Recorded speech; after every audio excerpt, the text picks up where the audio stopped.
Esto es Filosofía Inútil, donde encontrarás charlas dialécticas entre viejos amigos.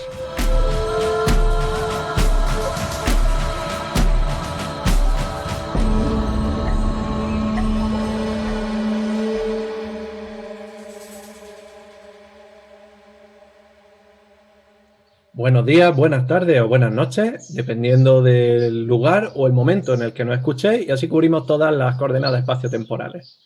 Bienvenidos a FI, Filosofía Inútil, el podcast de filosofía donde dos viejos amigos charlamos con el método de la dialéctica sobre ciencia, filosofía, metafísica y otras cosas igualmente inútiles para el día a día, pero que son alimento para el alma. Sí, efectivamente, y aunque no tenemos ninguna aspiración de que esto sea útil para nadie, aunque yo tengo la sospecha de que sí lo es, realmente, pero no es para nada lo que buscamos, no es un podcast de autoayuda ni nada parecido. Sí, no vaya a salir mejores personas, no vaya a salir motivados para la vida y para comer el mundo y para ser leones o lobos alfa, ¿no? Eso no tiene nada que ver con este podcast.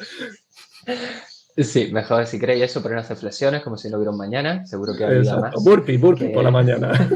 Sí.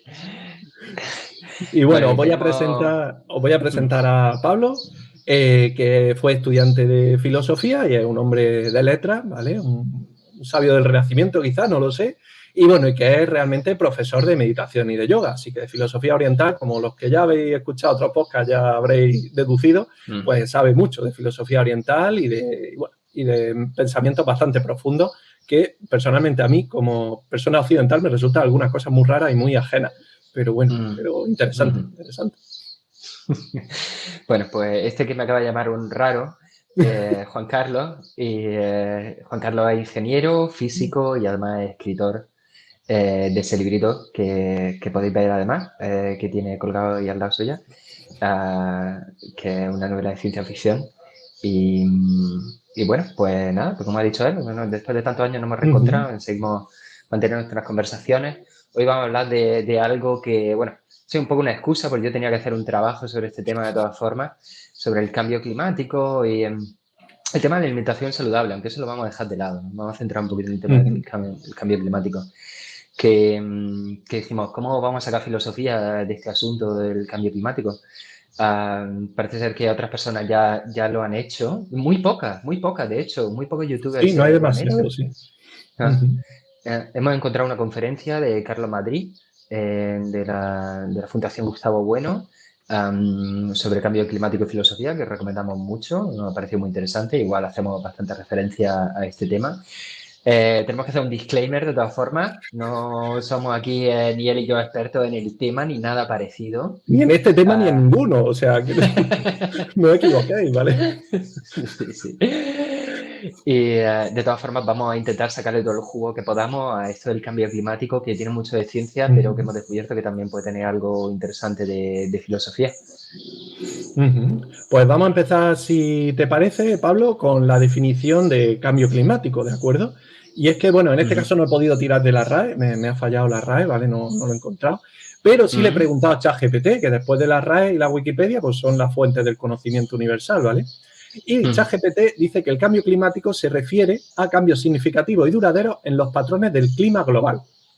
Y normalmente se refiere al cambio climático antropogénico. Vale.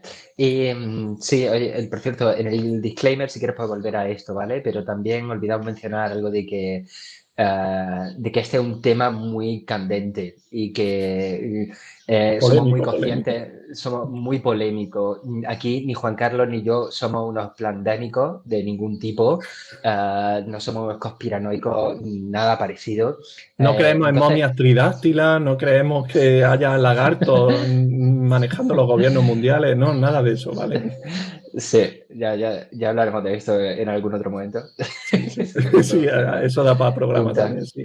Sí, pero cualquier persona que empieza como excusándose y hablando un poco de que no, de verdad, que creemos que el cambio climático es real, es como que está esperando un pero. Pero hay una cosa que, no, y entonces es como ya está, sí, ya está, aquí está de nuevo la paranoia, ¿no? En cuanto hablas de versión oficial o versión oficialista del cambio climático, es como, vale, completamente descree completamente todo lo que sucede alrededor del cambio climático. Entonces yo lo que nos invitaría es darnos este espacio de aquí de, yo qué sé, una hora y media que echemos el rato de explorar esta idea de que me parece muy interesante también hablar de cómo de contrastar lo que la gente piensa, porque el cambio climático en sí es una realidad, pero luego lo que la gente piensa es una realidad diferente. La forma en la que se publicita, la forma en la que se entiende el cambio climático y la realidad del cambio climático algunas veces no coinciden. Y entonces es interesante reflexionar también sobre esto, ¿no? Um, De todas maneras, tra- aunque hay gente que es negacionista, ¿vale? En general, en el ámbito científico, casi nadie, o yo creo que nadie, niega que realmente esté habiendo un calentamiento. Quiero decir, nosotros mismos lo notamos, ¿de acuerdo? El calentamiento, porque, yo qué sé, los veranos cada vez son más cálidos y esto, vale, esto podría decir es que tu memoria te falla, cuando eras crío no te acordabas, o sea, no recuerdas bien tus recuerdos de la infancia y demás, pero bueno, incluso la gráfica y demás y los estudios que se hacen, se ve que el calentamiento es real. Hay algunos en el ámbito científico que discuten que ese calentamiento sea debido o sea, su origen sea antropogénico, es decir, generado por lo humano. Hay otros que dicen que es generado por lo humano, pero también, evidentemente, por la naturaleza, y otros que dicen que es puramente por la humanidad, ¿de acuerdo? Y donde sí hay quizá un poquito más de disensión es en el tema de si es tan apocalíptico o las consecuencias son tan graves como los científicos estiman normalmente o no.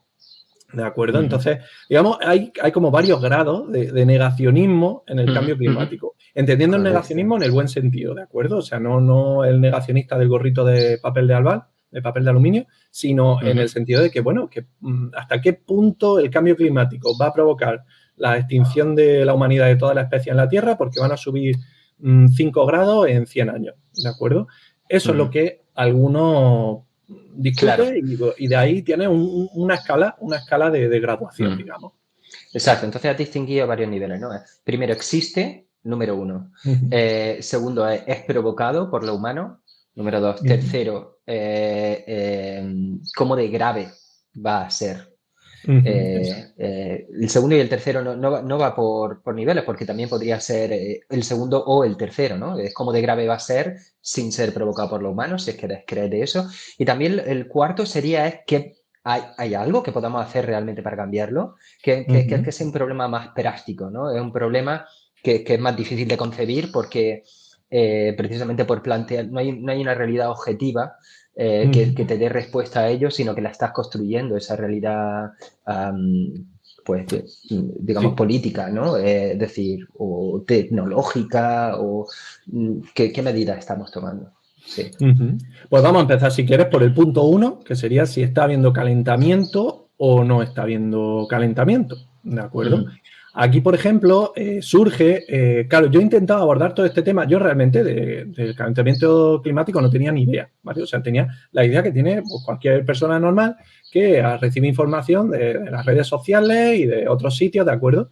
Y por tanto, pues para mí el calentamiento estaba ahí, era grave y demás, ¿vale? Pero ya a raíz de que íbamos a grabar este podcast, pues me puse a investigar un poquito y a mirar cosas. Intenté hacer el principio básico de la filosofía, que es dudar de todo y intentar ir sin prejuicio. Es decir, ok, no, ¿por qué hay calentamiento? Enséñamelo, muéstramelo y demás. Lo primero que encontré fue la famosa gráfica del palo de hockey de Mann, ¿vale? Que básicamente es una gráfica en la que se ve que en los últimos 1000 años la temperatura va así muy estable y en los últimos, no sé si son 100 años, hace así ¡pum! Y se dispara para arriba, ¿vale? Y es una gráfica que en su momento pues fue muy famosa, ¿de acuerdo? Y que es lo que generó el debate sobre el cambio climático. Lo que pasa es que cuando empieza a mirar de una manera crítica esa gráfica, resulta que el tal Mann no la hizo muy bien, ¿de acuerdo? En la historia de la humanidad, ¿vale? que hablamos de 200.000 años fácil, ha habido varios periodos tanto de glaciaciones como de calentamiento global, ¿de acuerdo? Por no irnos demasiado atrás, ¿vale? Porque evidentemente hemos tenido en la era geológica, ha habido momentos muy locos, ¿vale? De temperatura alta, de dióxido de carbono loco, de cosas así. Por ejemplo, el carbonífero, se llama el carbonífero porque es de ese periodo geológico, ¿de acuerdo? De ese periodo en la vida de la Tierra, es de donde sacamos el carbón. Y eso fue porque las plantas evolucionaron y desarrollaron la madera. Pero cuando evolucionaron la madera, ningún animal evolucionó para poder digerir esa madera. Y por tanto se empezó a acumular madera por todos lados, ¿de acuerdo? Hasta que no sé cuántos millones de años después surgieron los organismos capaces de descomponer la madera en productos más básicos. Y por tanto, ahora tenemos una capa, una capa geológica que está compuesta de carbón. De ahí es de donde sacamos nuestro carbón, ¿de acuerdo? Pero por encima ya no hay carbón, porque ya cuando en un bosque la madera cae, un árbol se muere y cae la madera al suelo, hay hongos, organismos, bacterias que son capaces de descomponer esa materia, ¿vale? Entonces hemos tenido realmente periodos muy locos, ¿vale? En la historia del planeta, ¿de acuerdo? Pero lo más cercano a nosotros es que hace unos 10.000 años comenzó a subir las temperaturas, ¿vale? Hasta el punto de que se produjo un máximo de temperatura en el Holoceno, que se llama el máximo del Holoceno, realmente, que ocurrió en el 6000 a.C., ¿de acuerdo? Después de ese máximo empezaron a bajar, evidentemente, por algo de un máximo, ¿de acuerdo? Hasta que, empezaron a bajar en el 2500 a.C. o así, ¿de acuerdo? Pero hubo otro calentamiento que fue en torno al año 900, en el que le llaman el periodo cálido medieval. Y de hecho ese periodo cálido medieval es el que justifica todo el boom de los vikingos. A los que les gustan los vikingos porque ven las series y esas cosas, ¿vale? Bueno, el disclaimer es que no vestían así ni llevaban el pelo así los vikingos, ¿vale?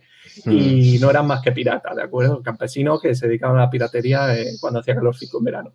El caso es que en esa época, en el máximo, en el periodo cálido medieval, fue cuando los vikingos empezaron a navegar mucho más y de hecho descubrieron Groenlandia, ¿de acuerdo? Que en ese momento no estaba tan helada como ahora. Claro, porque es que había mucha más temperatura, ¿vale? Ahí hay discusión, porque yo he leído gente negacionista del cambio climático que dice no, que es que Groenlandia era toda verde y por eso le llamaron Greenland, porque si piensan en el término en inglés o en el germano que usase esta gente, era Greenland, la tierra verde. Pero yo antes de eso había leído historiadores que habían dicho que eso había sido marketing, ¿de acuerdo? Porque la historia de las colonias escandinavas en Groenlandia, ¿vale? De las colonias noruegas o danesas, ya no me acuerdo, es bastante más turbia. Es porque había un tipo que debía ser muy buena persona y muy majo, ¿vale? Pero como mató a varias personas cuando estaba en Islandia, pues cuando estaba en Noruega, pues lo desterraron de Noruega y se tuvo que ir para Islandia. Y como era buena gente y afable y de trato agradable y tal, mató a varias personas más allí en Islandia y entonces también le desterraron de Islandia, ¿vale? Y el tío, que no me acuerdo si se llamaba Eric el Rojo o algo así, ¿vale? Y el tema es que este cogió un barco o varios barcos, no sé, y entonces se fue, pues navegó y encontró, porque no podía ya ir a ningún sitio. Si se iba a tierras cristianas, lo iban a colgar. Entonces, pues navegando encontró Groenlandia y quiso que mucha gente se fuese para allá para fundar su sitio donde nadie le desterrase por matar a nadie cuando le apeteciese. Y entonces dicen que fue un poco marketing lo de llamarlo Greenland, no es tanto porque fuese verde. También porque, Groenlandia, al igual que Islandia, ¿de acuerdo? Están cubiertas por ceniza volcánica de la erupción y demás. Eso hace que hay plantas, hay vegetación, había al menos, pero claro, hay una capa muy fina, ¿vale? De una capa muy fina fértil.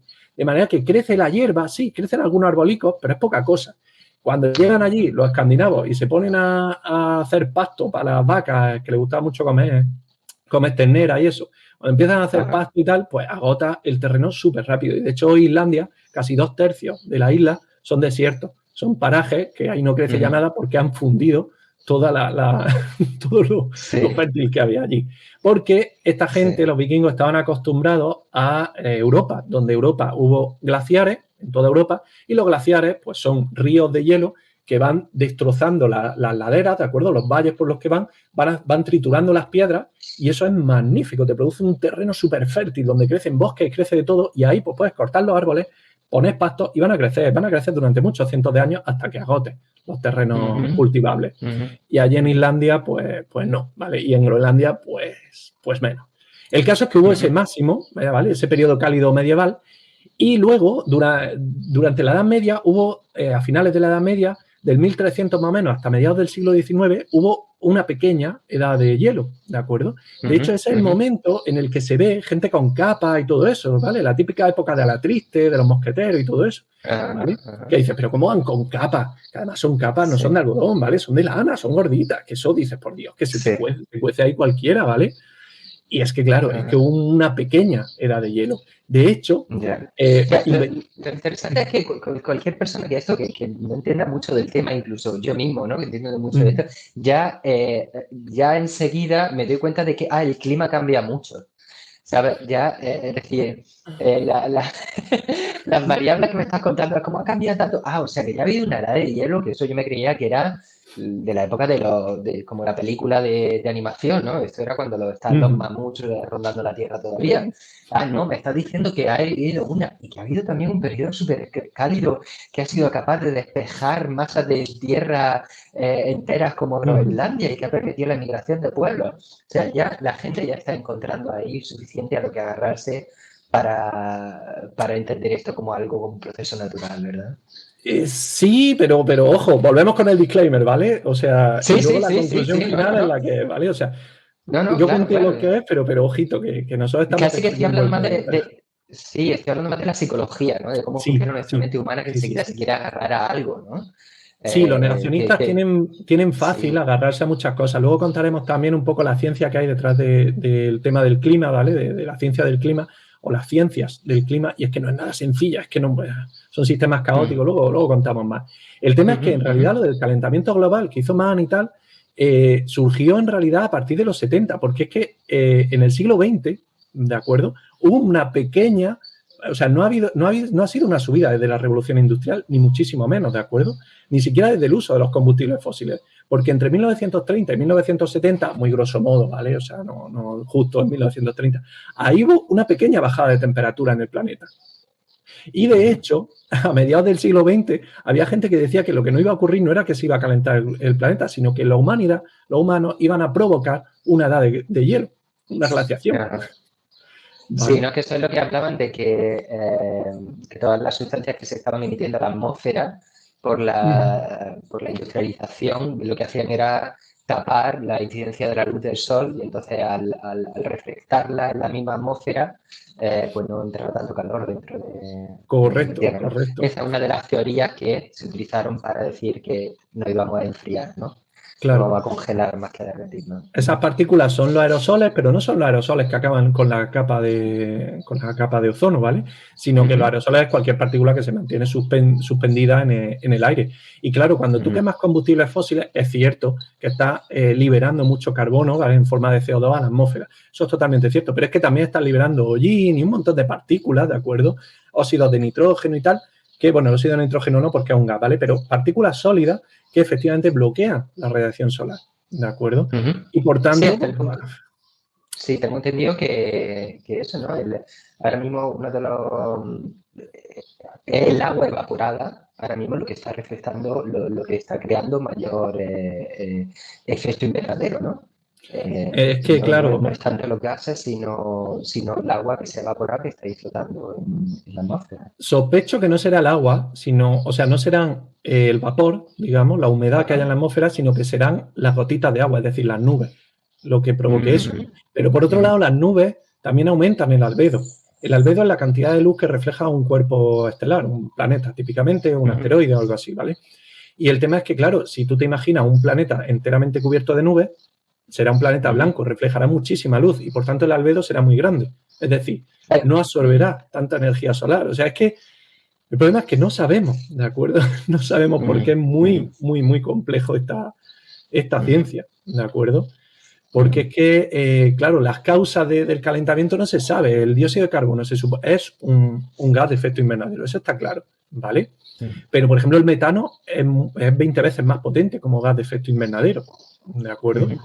El tema es que, claro, los gases de efecto invernadero lo que hacen, lo que permiten es que no afectan a la radiación visible, pero sí afectan a la radiación infrarroja.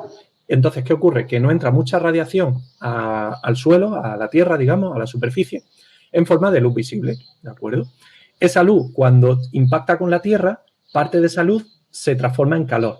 Y ese calor, esa Tierra que está calentita, luego emite en radiación infrarroja, la radiación del cuerpo negro. Todo cuerpo que esté caliente emite radiación infrarroja. Y esa radiación infrarroja, cuando se emite, rebota, digamos, y se queda dentro de la atmósfera por el efecto invernadero.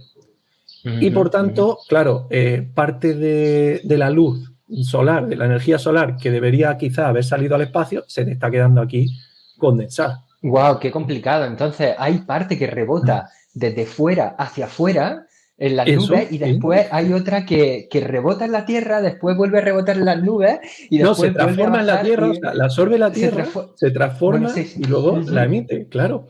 Las placas solares, por ejemplo, claro, son negras porque absorben toda la radiación visible, pero emiten en infrarrojo. Es que nada puede evitar el emitir en infrarrojo, ¿vale? Entonces, pues claro, las placas solares, por ejemplo, también hacen que se caliente mucho el planeta.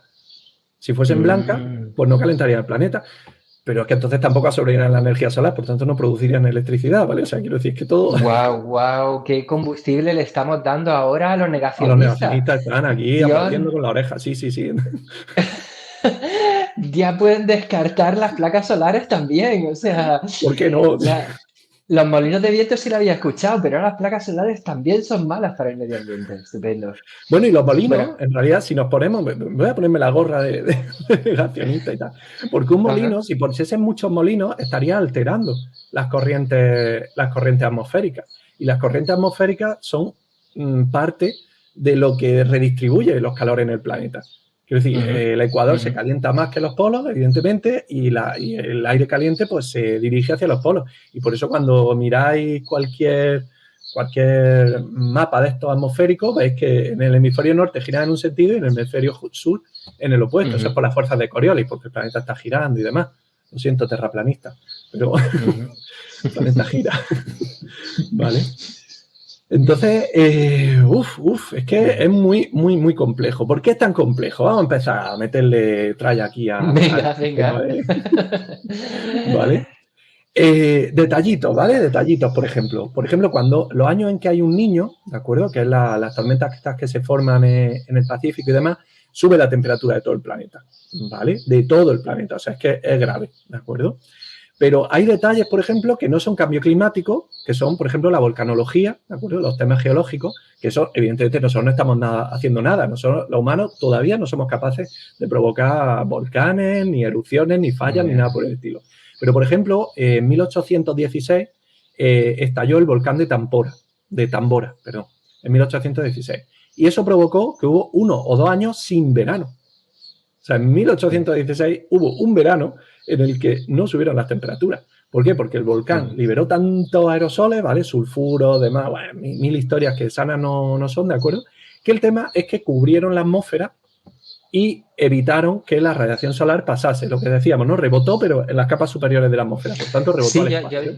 Yo había escuchado eso, que también la Revolución Francesa tiene entre sus causas la explosión de un volcán en Islandia, que también dio un par de años bastante fastidiados en cuanto a cosecha. Y entonces, provocó hambre. Claro, provocó hambre, la gente emigró a las ciudades y ahí se armó la de De hecho, hay un mito que dice que el volcán de Tambora de 1816 fue lo que provocó el invento de la bici. Porque como no había pastos para los caballos, no lo creo, ¿vale? Pero bueno, está el dicho ese que se comenta, ¿vale? El tema volviendo al tema de la ciencia de la climatología, ¿de acuerdo? Es que, por ejemplo, es muy complicado porque ¿dónde mides tú las temperaturas? ¿Okay? Cuando decimos que la temperatura del planeta está subiendo, ¿qué temperatura? O sea, hay un termómetro en Greenwich que sirve para... O sea, no funciona así, ¿vale? Entonces tienes termómetros distribuidos por todo el mundo. Pero claro, esos termómetros también tienen ciertos problemas porque ya te digo yo que en Somalia no hay muchas estaciones meteorológicas, ¿vale? Mientras que en Europa claramente pues sí que hay un montón.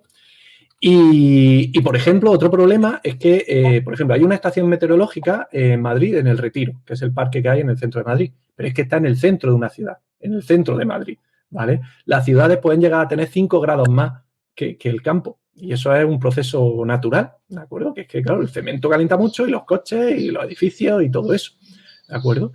Entonces, pues ya, por ejemplo, no se mide, ya no se utiliza la temperatura del Retiro en Madrid, sino que se utilizará, pues no sé, en Navacerrada, la verdad es que no lo sé, ¿de acuerdo? Pero claro, ¿qué hacemos? ¿Descontamos las temperaturas de las ciudades o no? ¿Qué hacemos con las zonas donde no tenemos para medir temperatura? En medio del Pacífico estamos midiendo temperatura, alejados de Hawái, de islas y tal, ¿estamos midiendo ahí algo o no? Es verdad que hoy con los satélites podemos hacerlo bastante mejor, pero aún así es complicado. Otro problema es el registro temporal.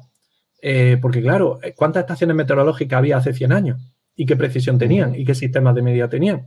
Pero es que ya hace 200 años o 300 no había estaciones meteorológicas, ¿de acuerdo? Pues no se podía medir la temperatura. Entonces, ¿cómo se hace? Se mide a través de, digamos, mediciones indirectas.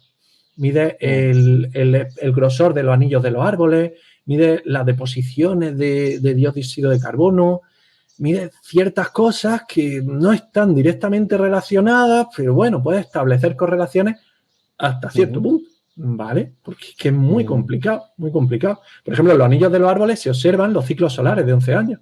El Sol tiene unos ciclos, ¿de acuerdo?, en el que tiene manchas solares y cambia la energía con la que emite el Sol, ¿vale? Y eso se ve perfectamente en los anillos de los árboles. Son ciclos en los que a los 11 años hay un máximo y creo que a los otros 11 años hay un mínimo. Y se nota perfectamente, ¿vale?, en los anillos de los árboles. De hecho, ahora, por cierto, estamos en máximo y por eso se prevé que tendremos tormentitas solares y cosas y demás. Ya había alguna que está anulando. Sí, ya había alguna, Sí, eso lo dejamos para otro programa, el tema de los desastres que acaben con la humanidad, ¿vale?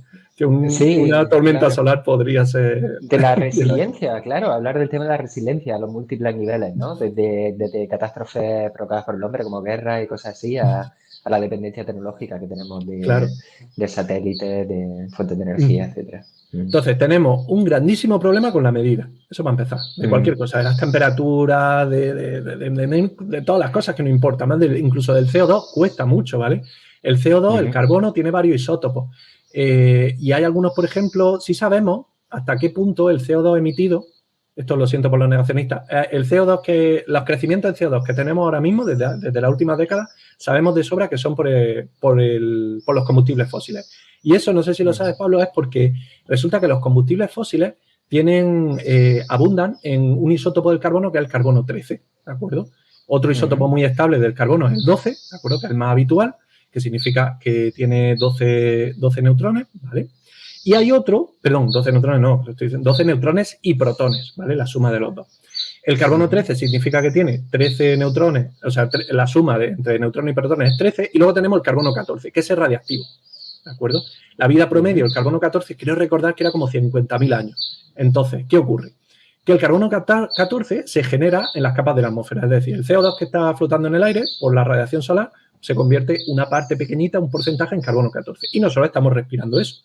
Por tanto, estamos inhalando carbono radiactivo, carbono 14.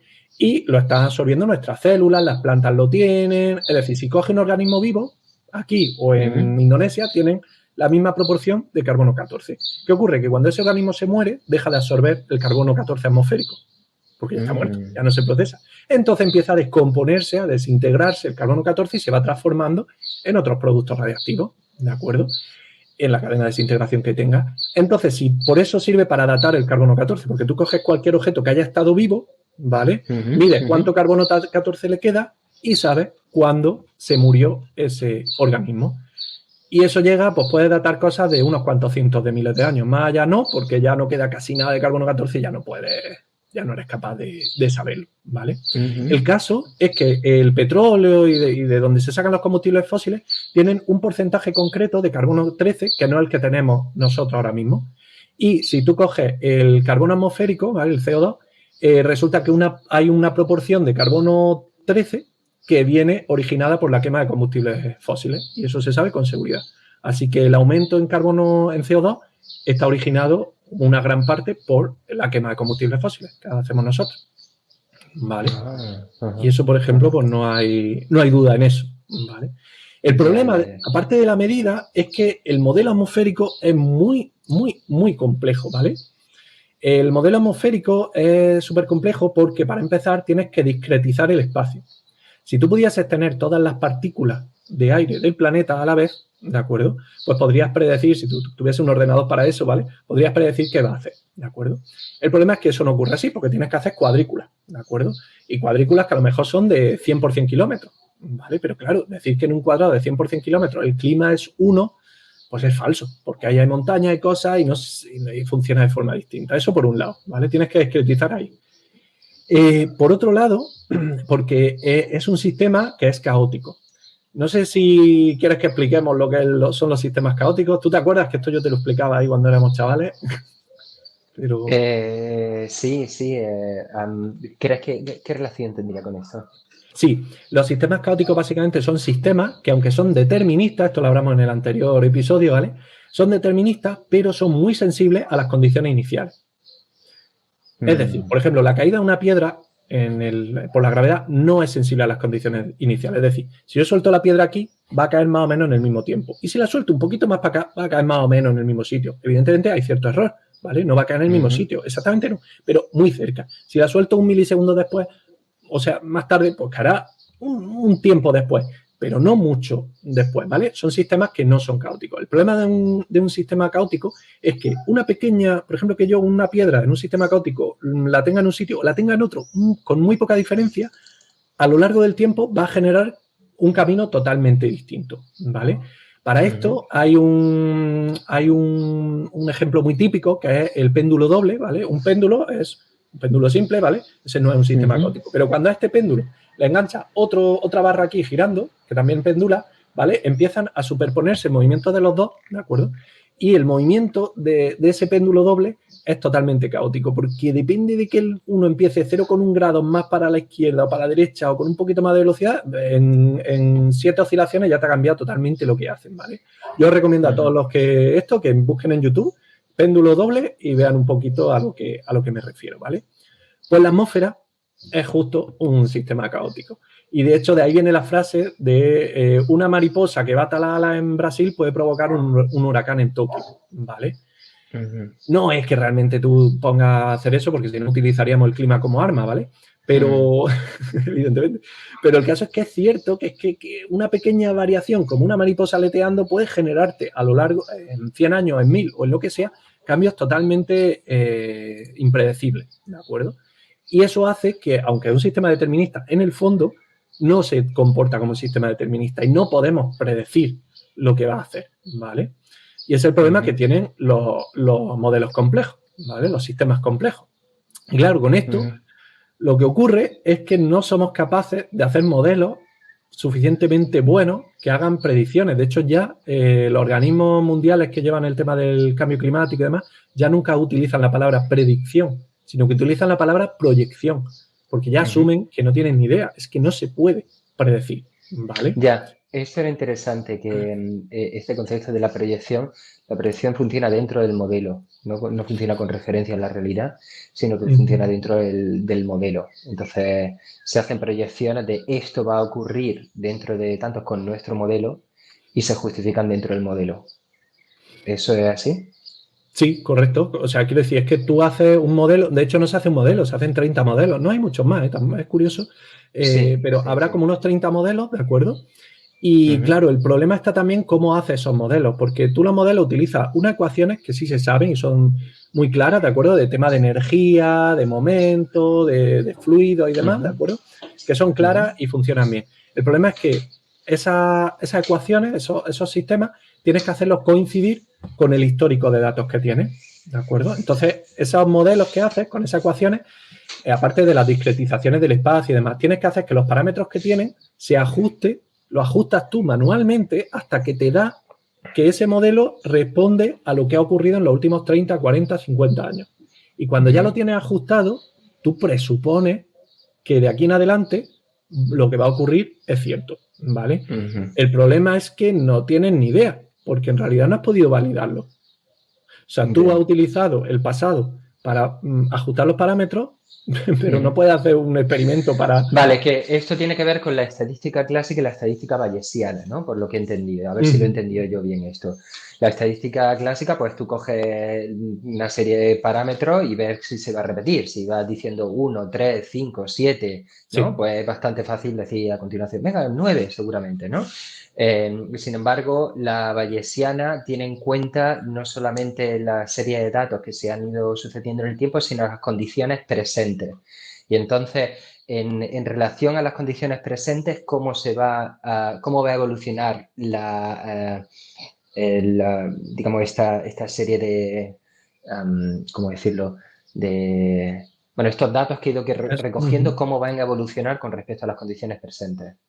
Y entonces, si tú entiendes que la influencia que está teniendo en el cambio climático es la mano humana, entonces estás introduciendo una variable dentro de ese modelo. Estás diciendo, esto va a evolucionar de acuerdo a esta influencia humana, pero entonces ya está metiendo el mismo modelo dentro de la predicción. Un poco confuso todo esto. Sí, está aplicando un sesgo, exacto. Y de hecho los modelos son tan complejos que hay 30. Quiero decir, no puede hacer uno, sino que hay 30 diferentes. Todos se han ajustado para que respondan al pasado, pero el futuro son diferentes.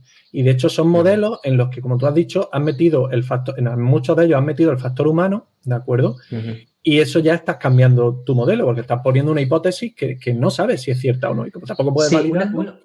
Una de las críticas que he escuchado, que no sé si fue ahora a Carlos Madrid o a el podcast que escuché con Lex Friedman, es el tema de que, por desgracia, los modelos cada vez son más convergentes. Es decir, cada vez tienden los modelos a parecerse más, cuando en realidad lo que deberíamos intentar lograr es que cada modelo fuera completamente diferente, precisamente para ver cuál de ellos responde mejor, cuál de ellos predice mejor, ¿no? Pero es que eso sigue siendo un problema. El problema es que cuando tú tienes un sistema natural, ¿de acuerdo? Imagínate que tú, yo qué sé, el juego de frío-caliente, ¿vale? De adivinar dónde está un objeto porque te van diciendo frío-caliente, ¿vale? Pues eso no hay problema porque es una cosa real y cuando tú intentas saber si está lejos o cerca, pues puedes tener un valor, una referencia y demás. Es decir, si tú imagínate una diana que dispara hacia la diana y dispara a ciega, digamos, pero más o menos dispara centrado en la diana. Pues aunque no dé en el centro y dé todo alrededor, el promedio va a salir en el centro, ¿de acuerdo?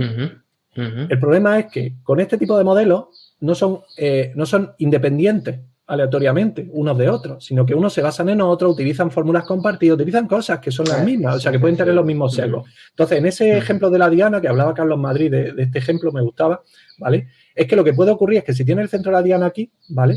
Que tus modelos estén todos acertando por aquí. Entonces, decir que el promedio de tus modelos, que está desplazado, eso es la realidad, no es correcto, porque no sabe, o sea, pero porque desconoce, porque no sabe ni siquiera a lo mejor cómo hacer modelos en el resto, ¿de acuerdo? Porque son modelos artificiales y claro, basados en hipótesis, y las hipótesis muchas veces son compartidas, otras no, pero el caso es que qué hipótesis son correctas y qué hipótesis son mentiras, ¿de acuerdo? No lo sabe. En un sistema de laboratorio típico sí puedes hacer eso, ¿vale? Porque tú puedes establecer un modelo y decir, mi modelo, yo creo que esto se va a comportar de cierta manera. Haces tu ecuación, que está basada en las cosas físicas y demás, ¿vale? Y luego haces un experimento en el cual ves y compruebas si responden los resultados del experimento a tu ecuación. El problema de esto es que no podemos ver los resultados, no podemos hacer el experimento en un laboratorio del sistema del clima, ¿de acuerdo? Del sistema clima de la Tierra. Y para ver el resultado tenemos que esperar un montón de décadas. Entonces, ¿cómo sabemos si los modelos son correctos o no lo son? De hecho, claro, cuando hablamos del clima, es que el clima está afectado por tantísimas cosas. El clima está afectado por la atmósfera, eso está claro. Pero es que está también afectado por el tema de los hielos y las nieves, ¿vale? O sea, por todo el tema de glaciar y demás. Los glaciares se están derritiendo poco a poco. Eso es un hecho y está más que demostrado. El Ártico se está derritiendo también, ¿vale? Y a paso agigantado. Tenemos un problema grande ahí. Pero la Antártida se está enfriando. O sea, cada vez hay más frío en la Antártida, ¿vale? No, vale, eso no lo sabía yo. Le pregunté a ChatGPT, porque yo también leí esto de que era la Antártida se derretía más lento, pero no que se estuviera enfriando. Entonces le pregunté y me confirmó, sí, es verdad que se está yendo más Sí. Sí, Yo no me fiaría vale, mucho de vale, vale. ChatGPT, ¿vale? Pero Ya, pero bueno, vale, entonces estás diciendo que se está enfriando la Antártida. Ujú, claro. ujú. Un detalle curioso, por ejemplo, que la gente, sobre todo se lo he escuchado a ecologistas que no tienen mucha idea de física, ¿vale? Y es que si se derrite el hielo de un glaciar que está sobre tierra, es verdad que eso se convierte en agua líquida que aumenta el nivel del océano. Pero si se derrite un iceberg, no aumenta el nivel de agua. ¿Vale? Esto es un experimento que Mm, podéis hacer en casa. Si echáis en un vaso, ¿vale? Echáis agua y echáis cubitos, marcáis con rotu el nivel de agua y esperáis a que se derritan los cubitos. Y comprobaréis que se mantiene exactamente en el mismo sitio el nivel de agua. ya, Porque aunque el hielo ya. sobresalga por encima, porque flota, ¿no? Sobresale por encima del nivel de agua, ¿de acuerdo? Ujú, Cuando se derrite, su ujú. densidad aumenta. Ya, Entonces entonces ya no nos no tenemos ocupa que tanto preocupar volumen. tanto sobre el hielo que está sobre el agua, sino más bien el hielo que está sobre la Tierra. Exacto. El Eso. hielo que hay en Canadá, en Groenlandia, en En la Antártida, sobre todo. Rusia. Es que en Groenlandia, al Ajá. final, Groenlandia es una isla, pero el resto del Polo Norte es todo hielo sobre el mar. Quiero decir que no hay mucho Ya, tierra ahí. escuché este dato interesante que dice que si se Ujú. derritiera todo el hielo del Polo Norte, sería más o menos la misma cantidad de agua que hay en la Bahía de México. Vale, O sea, no curioso. sé cómo eso nos Puede ser. ayuda a imaginar, imagínate añadir esa cantidad de agua al mundo, no subirían tanto el nivel del Ujú. agua. No, hasta cierto Mm. punto no. De hecho, bueno, ahí lo que entraría, y esto sí que se está viendo, es que el Ártico en el futuro, con el de hielo que está viendo, posiblemente se convierta en un punto geoestratégico muy importante, porque se abre una ruta de comercio mundial muy interesante, ¿vale? A la que Rusia tiene un gran acceso, Canadá también, pero es que China también puede entrar por allí, por el estrecho de Bering. Y ahora Ujú, mismo esa ruta de comercio no es muy útil, ¿vale? Porque todavía tiene mucho hielo, mucho iceberg y tal. Y ujú, los barcos rompehielos son muy, muy caros, ¿vale?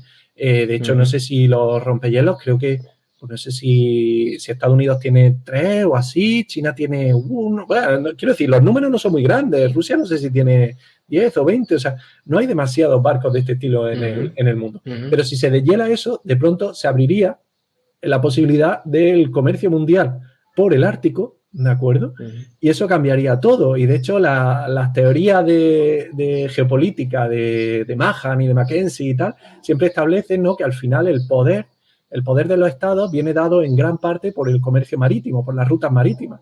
Y esto te ujú. cambiaría. Es como cambiarte el mapa del Risk a mitad de la partida, ¿vale? O sea, que es como, Claro. Ajá. pero bueno, eso sería otro Sí, tema, y otro tema también que aparecería ya. es que si se derrite el Ártico, seguramente se pueda sacar petróleo de toda esa zona, que ahora mismo es muy complejo, ¿vale? Ajá, Porque ahí ajá. tenemos depósitos también y claro, y Ujú. se abriría la veda para sacar de ahí, bueno, y a lo mejor metales y tierras raras, la verdad es que eso ya no sé hasta qué punto hay en el Ártico de eso, pero bueno, que Sí. sería curioso, ¿vale? Y yo creo que nos hemos ido un poco. Ah, sí, estaba contando los sistemas que afectan al clima terrestre, ¿vale? El tema es que está la atmósfera, evidentemente, no me acuerdo el nombre que tiene, pero hay un no sé qué esfera, que es la parte de hielo, ¿vale? Pero también todos los mares y océanos también afectan muchísimo al tema climático, las corrientes marinas y todo eso, ¿vale? Ujú, Pero aquí viene también lo interesante, la biosfera también afecta, ¿de acuerdo? Porque cuando sube la temperatura en los océanos, resulta que se desarrollan mucho más ciertas bacterias, las bacterias, ¿vale? Los cultivos de bacterias ahí en el océano, hay muchas más bacterias y esas bacterias atrapan mucho más carbono atmosférico. ujú. Por tanto, no sabemos en realidad si qué puede Ya. ocurrir si sube la temperatura y hay más bacterias que capturan carbono. Por otro lado, el incremento en dióxido de carbono de la atmósfera que hemos generado los humanos, eso hace que las plantas crezcan más. Ajá, sí, sí, sí, sí. Con lo cual, porque ellas respiran, el carbono lo Sí, cogen de la bueno. atmósfera, los minerales y Ujú, las sales las cogen de la tierra, pero el carbono lo cogen respirando, ¿vale? De la atmósfera. Por tanto, si meten más dióxido de carbono, en otros periodos geológicos de la Tierra ha habido mucho más dióxido de carbono y claro, y el tema de la vegetación era salvaje, lo que había, ¿vale? ujú, De hecho, ha habido, creo que, no sé si era en el Devónico, cuando había insectos gigantes, y era porque había un nivel de oxígeno brutal en la atmósfera, mucho más que ahora, y entonces, claro, ujú, como los insectos tienen respiración, creo que era traqueal, es decir, a través de la piel, unos conductos, digamos, no tienen pulmones como tal, sino que le entra, por conductos le entra el aire, ¿vale? Ahí dentro del cuerpo y tal. ajá, Entonces, están limitados en tamaño al porcentaje de oxígeno que hay en la atmósfera. y ahora mismo no pueden ser muy grandes porque si no a las partes interiores de su cuerpo no llegaría bien el oxígeno. Pero es que creo que era el Devónico, pero igual estoy metiendo ahí la gamba, ¿vale? En ese periodo había mucho más oxígeno, ¿vale? Ambiental, y eso provocó que había libélulas de 1 metro de envergadura, había 100 pies de casi 3 metros de largo, escorpiones de 1 metro de grande. O sea, wow. no eran escorpiones, no eran 100 pies, eran otros seres, ¿vale? Pero ¿Y parecidos. convivían con alguna versión de los mamíferos o con dinosaurios? Había anfibios, y de hecho había anfibios bastante grandes. Había una especie de. Es que no eran ranas, eran como ranas con cola, que también eran bastante grandes y tal. Pero creo que en esa época todavía no habían evolucionado los reptiles. Y por tanto, como venimos de los reptiles, tampoco habían evolucionado ni los mamíferos ni las aves. Las aves o dinosaurios, es lo mismo al final. No sé si sabes que hoy día los dinosaurios son dinosaurios no avianos y dinosaurios avianos. Es decir, lo que hoy día llamamos aves, ya hoy día está más que demostrado que son dinosaurios avianos, porque es que no son muy diferentes. Es que son dinosaurios. Que ya tenían plumas en su momento, sí, ¿no? Ya tenían plumas, ya tenían regulación de que temperatura, la sangre caliente. Spielberg tiene que sacar una edición revisada de Parque Jurásico. No, porque eso es curioso, porque es que en Parque Jurásico explicaban que como habían mezclado el ADN con ADN de rana o de sapo o algo así, habían perdido las plumas. ¿Eso le explicaban? Sí, lo decían en la peli. Entonces, wow. Entonces, Qué bueno. estaba ahí pillado por los pelos, pero sí, es muy interesante. Y en otro programa hablaremos de paleontología, que a mí me encanta, ¿vale? Y cómo hoy día podemos saber el color de las plumas de algunos dinosaurios, o sea, tremendo. Los colores de las plumas, brutal, ¿vale? El tema es que volviendo a esto, ¿de acuerdo? Sí, estaba hablando de las múltiples variables que puede haber, que si las plantas pueden producir más oxígeno. Es súper complejo, ¿vale? Almacenar. Claro. Es súper complejo porque siempre se dice que el pulmón del planeta son los bosques. Mentira, eso sí que se sabe que es mentira. El pulmón del planeta son los océanos, porque en los océanos hay una cantidad de plantas que hacen la fotosíntesis que liberan muchísimo más oxígeno que todos los bosques juntos del planeta. Wow, ¿vale? ¿En serio? Y además, y además los bosques hasta cierto punto no liberan tanto oxígeno porque están en equilibrio.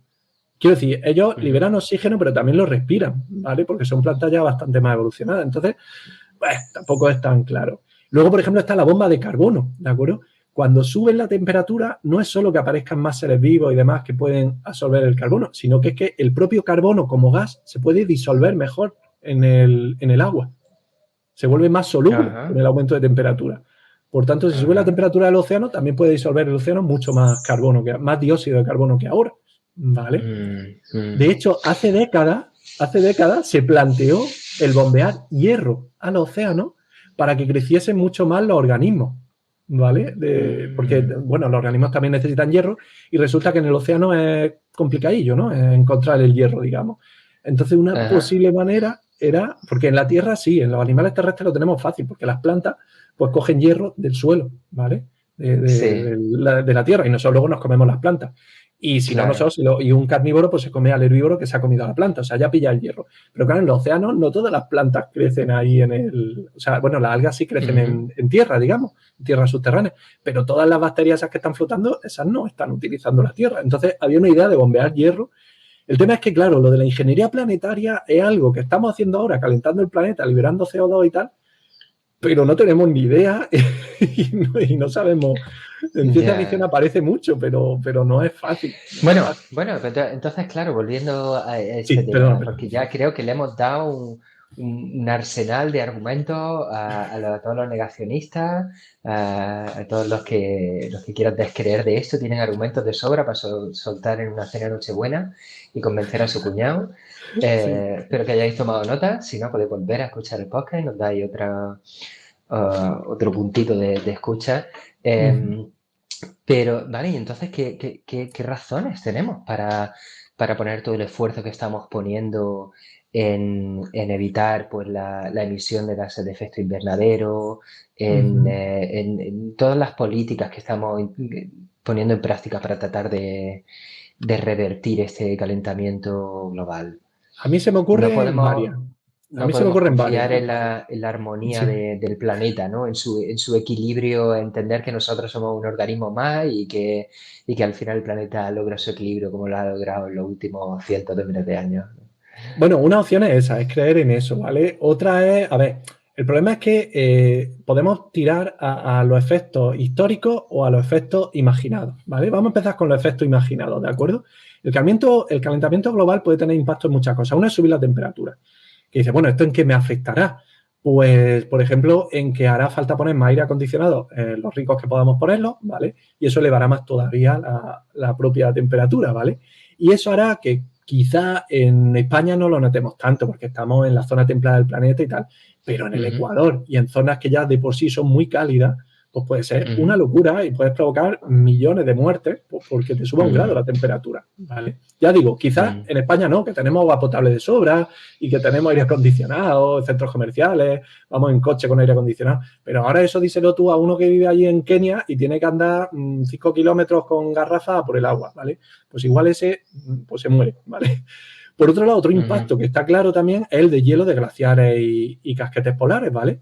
Que eso, claro, el problema es que te cambiaría también los ecosistemas y demás, pero aparte, pues también subiría el nivel del mar, que ese es otro de los problemas, ¿de acuerdo? Si calientas todo el agua del planeta, también aumenta su volumen, ¿de acuerdo? Porque al calentar cualquier fluido, disminuye su densidad.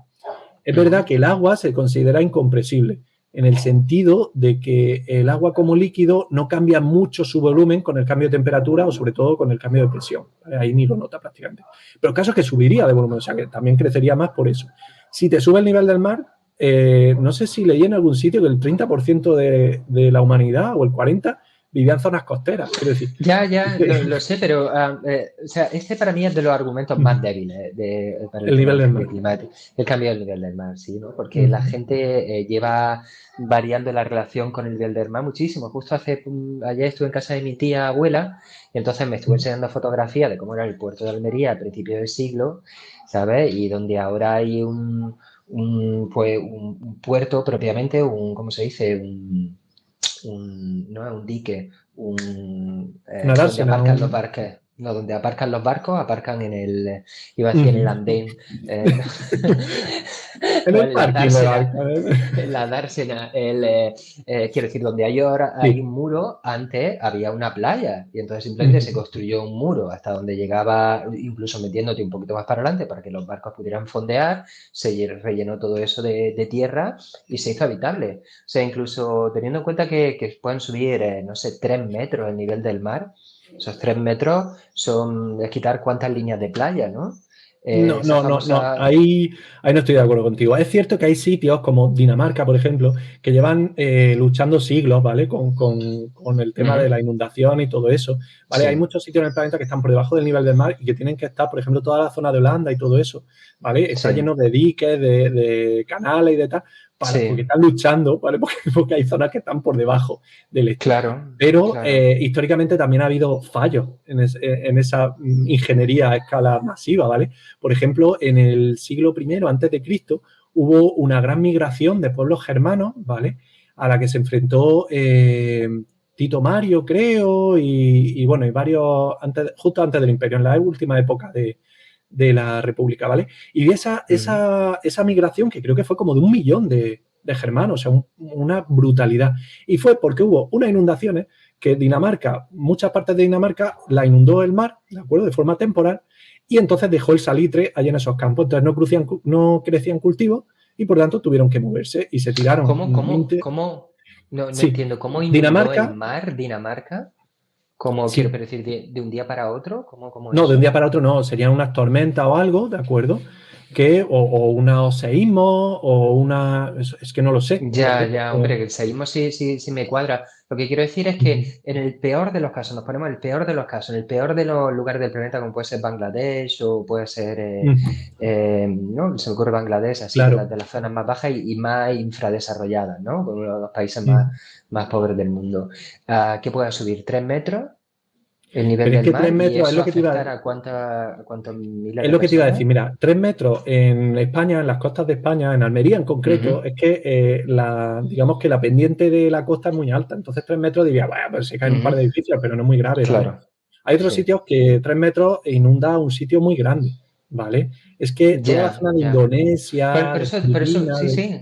Sí, sí, por es eso que te estoy ahí hablando pueden de ser cientos de millones de personas ¿en afectadas cuántos por años? eso. ¿En cuántos años? Ponernos el peor de los casos, todo el mundo se baja de las cumbres Ujú. climáticas, nadie hace absolutamente nada, el ritmo se sigue manteniendo, incluso se acelera. ¿En cuántos años puede subir el mar hasta el punto de anegar esa zona?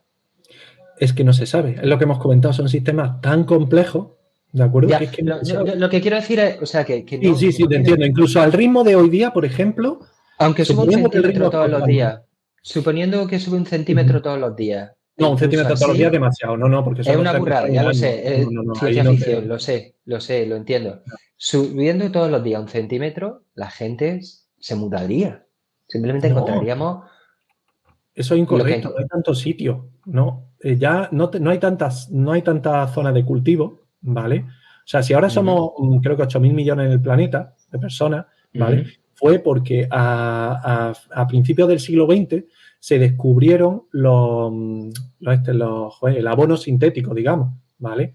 ujú, Los fosfatos y los nitratos que se echaban en los campos, ¿de acuerdo? Que se sacaban de los excrementos de las aves y que hubo guerras en Chile, Argentina y países de esos, tuvieron problemas porque allí, claro, como tiene playas, que luego tiene un risco gigante y luego ya la gente vive arriba, ¿vale? Allí en los Andes, pues tenía ujú. unos riscos brutales donde las aves pues, vivían muy agustico y no se las comía nadie. ¿Qué pasa? Que había zonas que eran cagaderos, ¿vale? O sea, eran metros de cagas de aves acumuladas durante millones de años, ¿vale? O miles de años más bien. Entonces, eso se estuvo utilizando como fertilizante porque los campos de cultivo del mundo estaban ya bastante dañados y se empezó a usar eso, ¿de acuerdo? Y ahí ayudaron mucho los barcos de los ingleses y demás y tal, y eso estuvo, pero el problema es que eso empezó a gastarse y hasta cierto punto se Ujú. pensaba que la humanidad iba a entrar en un apocalipsis, ¿vale? Cuando ya no hubiese suficiente comida para todos y empezásemos a matarnos entre todos para comernos. Pero hubo un científico alemán que hizo algunas cosas buenas y algunas cosas malas, ¿vale? Porque desarrolló los fertilizantes sintéticos, estos fosfatos y demás, cómo hacerlo en laboratorio, y son los que hoy día utilizamos y por los que hemos conseguido recuperar terrenos cultivables mientras sigamos fabricándolos, ¿vale? Lo que pasa es que, bueno, de paso también con esos fosfatos y demás inventó los gases estos que utilizaban en los campos de concentración y demás, y las armas químicas y tal, ¿no? Bueno, sí, pero esto está hablando de los mismos fosfatos que al final lo que están provocando son monocultivos en zonas extensas y simplemente que sean planas, ¿no? Y que facilitan, pero también en perjuicio de otro montón de zonas del planeta que son potencialmente cultivables y que han dejado de cultivarse porque simplemente es más eficiente, de acuerdo a la necesidad del mercado, tal y como está hoy en día cultivar en esa zona, pero no porque no haya otras muchas zonas cultivables. Es decir, igual no todo es Ucrania, en lo cual, o el delta del Nilo, ¿sabes? Estoy pensando en China, Yangtze, o algo así, pero no todos son esas zonas maravillosas, pero hay muchísimas más zonas cultivables en el planeta. Que prácticamente cada rincón, igual no todas tienen tanta producción como otras, pero no sé hasta qué punto la subida del nivel del mar anegaría todo esto de lo que estamos hablando. Toda esta, ¿cómo le llaman? Huerta, no, la huerta es como Almería, que producimos verduras. Es que en inglés se dice bread baskets, que básicamente son las panaderías del planeta, ¿no? Porque son cereales lo que se produce Sí, sí, principalmente en sí. ellas, ¿no? Arroz y trigo y tal. Entonces, no sé, es la primera vez que estoy escuchando que se ha visto las fotos famosas de Florida inundada, bueno, que tampoco se perdería nada, realmente, ¿no? O incluso, ¿no? Pues la Hombre, famosa de. igual la sal no le gusta algún cocodrilo de esos, caimán o lo que haya por ahí. Sí, bueno, habría que ver, sí, sí, hasta qué punto estos son. Los que viven agua salada son por la zona de Indonesia, ¿no? Tengo entendido. Por esa No sé. zona hay cocodrilos de agua salada también, pero bueno, que lo que te digo, ¿no? Que si pierden los rednecks de Florida, pues vale, sí, bueno, pues habría alguno que otro que lloraría algo, pero he visto todas estas imágenes de Una verdad incómoda, ¿no? El famoso documental de Al Gore, en el que prácticamente se veía Sí. todo el planeta inundado y hasta le toca la vena sensible a los estadounidenses diciendo la zona cero del 11 de septiembre también se inundará, ¿no? Y es como, oh, no, por favor, cualquier lugar menos ese. No sé, ya te digo, no sabía que existía, que potencialmente hubiera una crisis alimentaria por inundación. Sí que la había escuchado por escasez de agua, pero no por Ya, no por inundación inundación. del agua del Eh, océano. no, es que todo depende, claro. Es que si sube medio metro el nivel del mar, a lo mejor no es muy grave, pero si te sube 5 metros, pues sí, es muy, muy grave.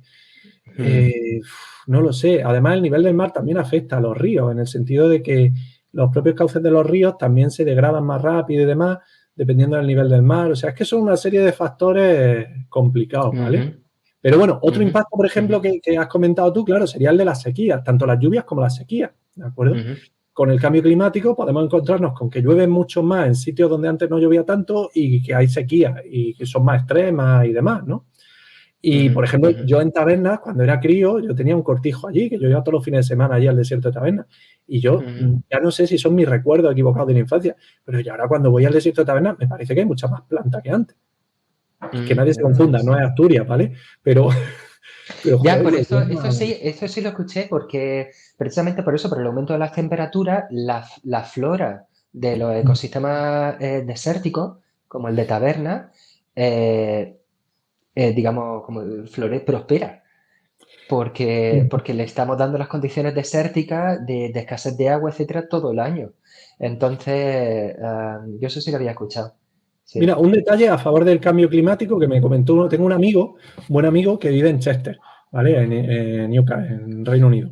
Y el tema es que allí tienen un jardín botánico muy grande y tal, y tenían un invernadero, una cúpula, ¿vale? Con plantas mediterráneas, ¿de acuerdo? Pues no sé si fue el año pasado o el anterior, fue el primer año en el que declararon que ya las plantas mediterráneas no hacía falta el invernadero, ya sobrevivían el invierno de Mm. Chester al aire libre, digamos. Fíjate, sí, yo recuerdo encontrarme, me sorprendió muchísimo. Había una higuera que florecía encima de la tumba de William Blake, Ah, eh, que me hizo mucha gracia porque la higuera es el único árbol que sale en la Biblia, al menos en el Nuevo Testamento, ¿no? Esto es ah. Jesucristo se sienta debajo de la higuera no tiene fruto y entonces Jesucristo la maldice. Y dice, ¿cómo no tiene higos para mí? Que soy el hijo de Dios. Y la maldice. Y justo es la que crece sobre la tumba de William Blake y me sorprendió, ¿no? Que se diera el clima allí Sí. arriba que pudiera sobrevivir un árbol como ese. Hombre, es un árbol duro Eh, también, ¿eh? Es muy duro la higuera. O sea. sí, sí. Y bueno, y es verdad que aquí crece al lado de la acequia. En Almería crece al lado de la Sí. acequia, Y en normalmente las la cuevas, ¿te has higuera, dado cuenta tú en de forma tabernas con espontánea. todas en cueva que hay higuera que sale? Sí, sí, sí, también es verdad. Sí, sí, en los riscos de las rocas, en las cuevas, es Sí. verdad. Es un Sí, truco que sí. conocemos los almerienses para buscar cuevas, que es que cuando ves una higuera saliendo ahí en medio de la nada así, hay una cueva allí. Ajá, hay una ¿Sabes por pista. qué es y por qué crecen ahí? Es que me lo contaron y ¿Por me la volví loco. condensación de la humedad? ¿O por, no sé, el No, grosor de las raíces? ¿O un por motivo qué? antropogénico. Es porque la higuera, a mí me han contado, ¿vale? La higuera le dan miedo a las cabras. Entonces, los pastores echan higos en la cueva porque así crece la higuera y la cabra no se acerca a la cueva. Porque Eh, si no, la cabra baja a la cueva para ver si hay algo ahí y tal, y luego a lo mejor no puede salir y se muere la cabra allí. ¿Vale? Entonces, eh, como perdían cabras en las cuevas, pues hacen crecer eh. higueras en las cuevas, que sí, Dios, que es qué verdad que movida. también hay más humedad y tal, ¿no? Y crece bien eso, pero Sí, pero esa es claro, yo lo he escuchado, ¿no? Que Rusia, una de las razones que tenía Rusia también para le interesaba el tema del cambio climático, seguir exportando gas a Europa y eso, y era una de las trabas que ponía en las negociaciones de París y de Estocolmo y todo eso, era precisamente porque ellos van a tener más campos de cultivo, van a tener toda esa claro, Siberia que va a estar mucho más capaz de producir cantidades abundantes de comida. claro, claro, claro, está claro. Ajá. Pero No, bueno, si hay alguien que está de ese... también hay un detalle Perdón. curioso de eso, ¿vale? Y es que en el permafrost ese que hay en Siberia, en toda esa Mm, zona, ¿vale? Las capas esas de hielo perpetuo ya no son de hielo mm, perpetuo en algunas zonas y se están empezando mm, a descongelar. De hecho, hay vídeos súper chulos que yo he visto de gente que mm, pisa el permafrost y entonces pisa y es como un suelo blando que hace así y oscila y ves la onda y tal. Y es porque la tierra debajo hay líquido y demás, ¿no?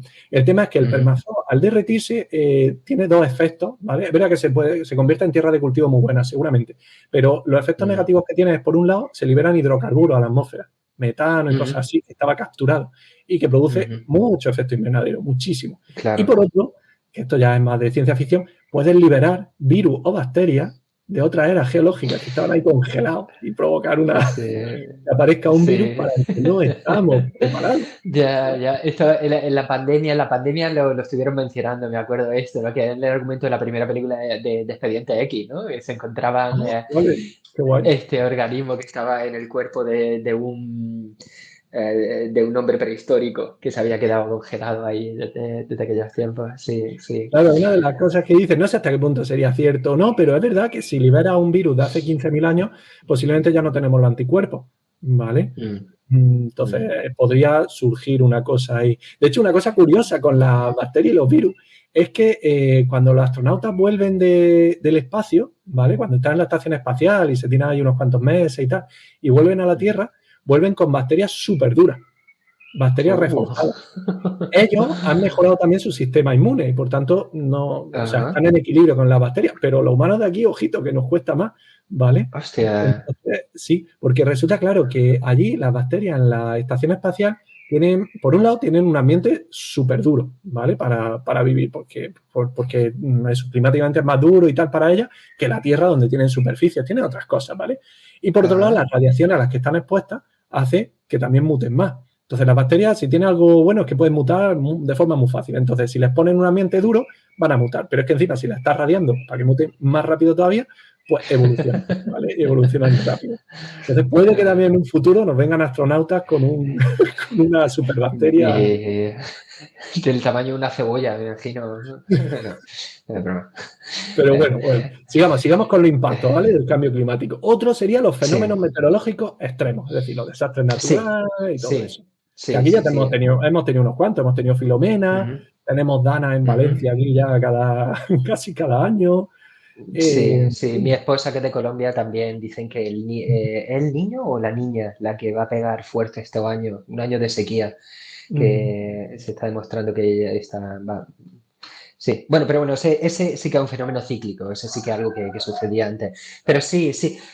Bueno, esto, los escépticos, me parece que una de las cosas que vimos en el vídeo también, que es que el tema este de los super huracanes, super tifones y tal, es algo también que la gente está cuestionando de si es algo nuevo, si realmente estamos encontrando categoría 5 ahora cada 2x3, o esto es algo que siempre ha sucedido, o es de nuevo otra cosa cíclica que simplemente Yo personalmente he oído también esos argumentos que dices, ¿vale? Que los negacionistas dicen que no hay mayor abundancia de fenómenos meteorológicos extremos, y lo que ocurre es que ahora tenemos más información y ya está, y nos enteramos de una inundación en Pakistán, ¿vale?